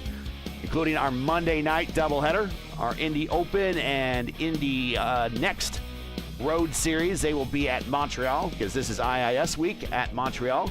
So check them out Monday night, starting at 8 p.m. Eastern time. And then also we have a triple header Tuesday night with the Indy Oval Series at Homestead at 8:15, followed by we have Indy Next. They will be at Darlington. That's going to be interesting. And then Area 51 resumes their season at Auto Club. Tonight, Texas doubleheader was brought to you by Flash Photos.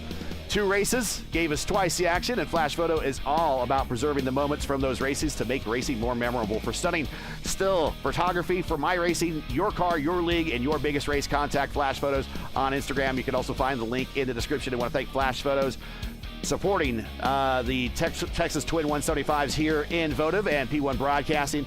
And again, get well soon to my man Hunter.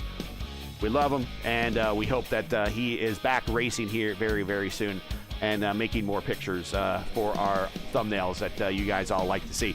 The Votive Indy Oval Series is presented by Loverns Incorporated. Loverns provides professional services in renovation, remodeling, painting, and mold removal for government, commercial, and residential projects. For a quote to learn more, like them on Facebook. You can visit them at loversinc.com. The link is in the description. Track cams for tonight's race are provided by Whiplash Sim Cams. Get the most out of your racing experience with Whiplash Sim Cams. Like them on Facebook. You can follow them on X and Instagram. All the links you need are in the description. So for Luis Gonzalez Nunez, everyone here at Votive and P1 and Flash Photos and Loverns Inc., I'm Gary Gatto saying all, hey, thanks for watching, and all of our men and women serving in the military as first responders. Godspeed, God bless, and come home safe. We'll catch you again in Atlanta, August 30th, for the next race of the Votive Indy Oval Series right here on P1. Good night from Texas.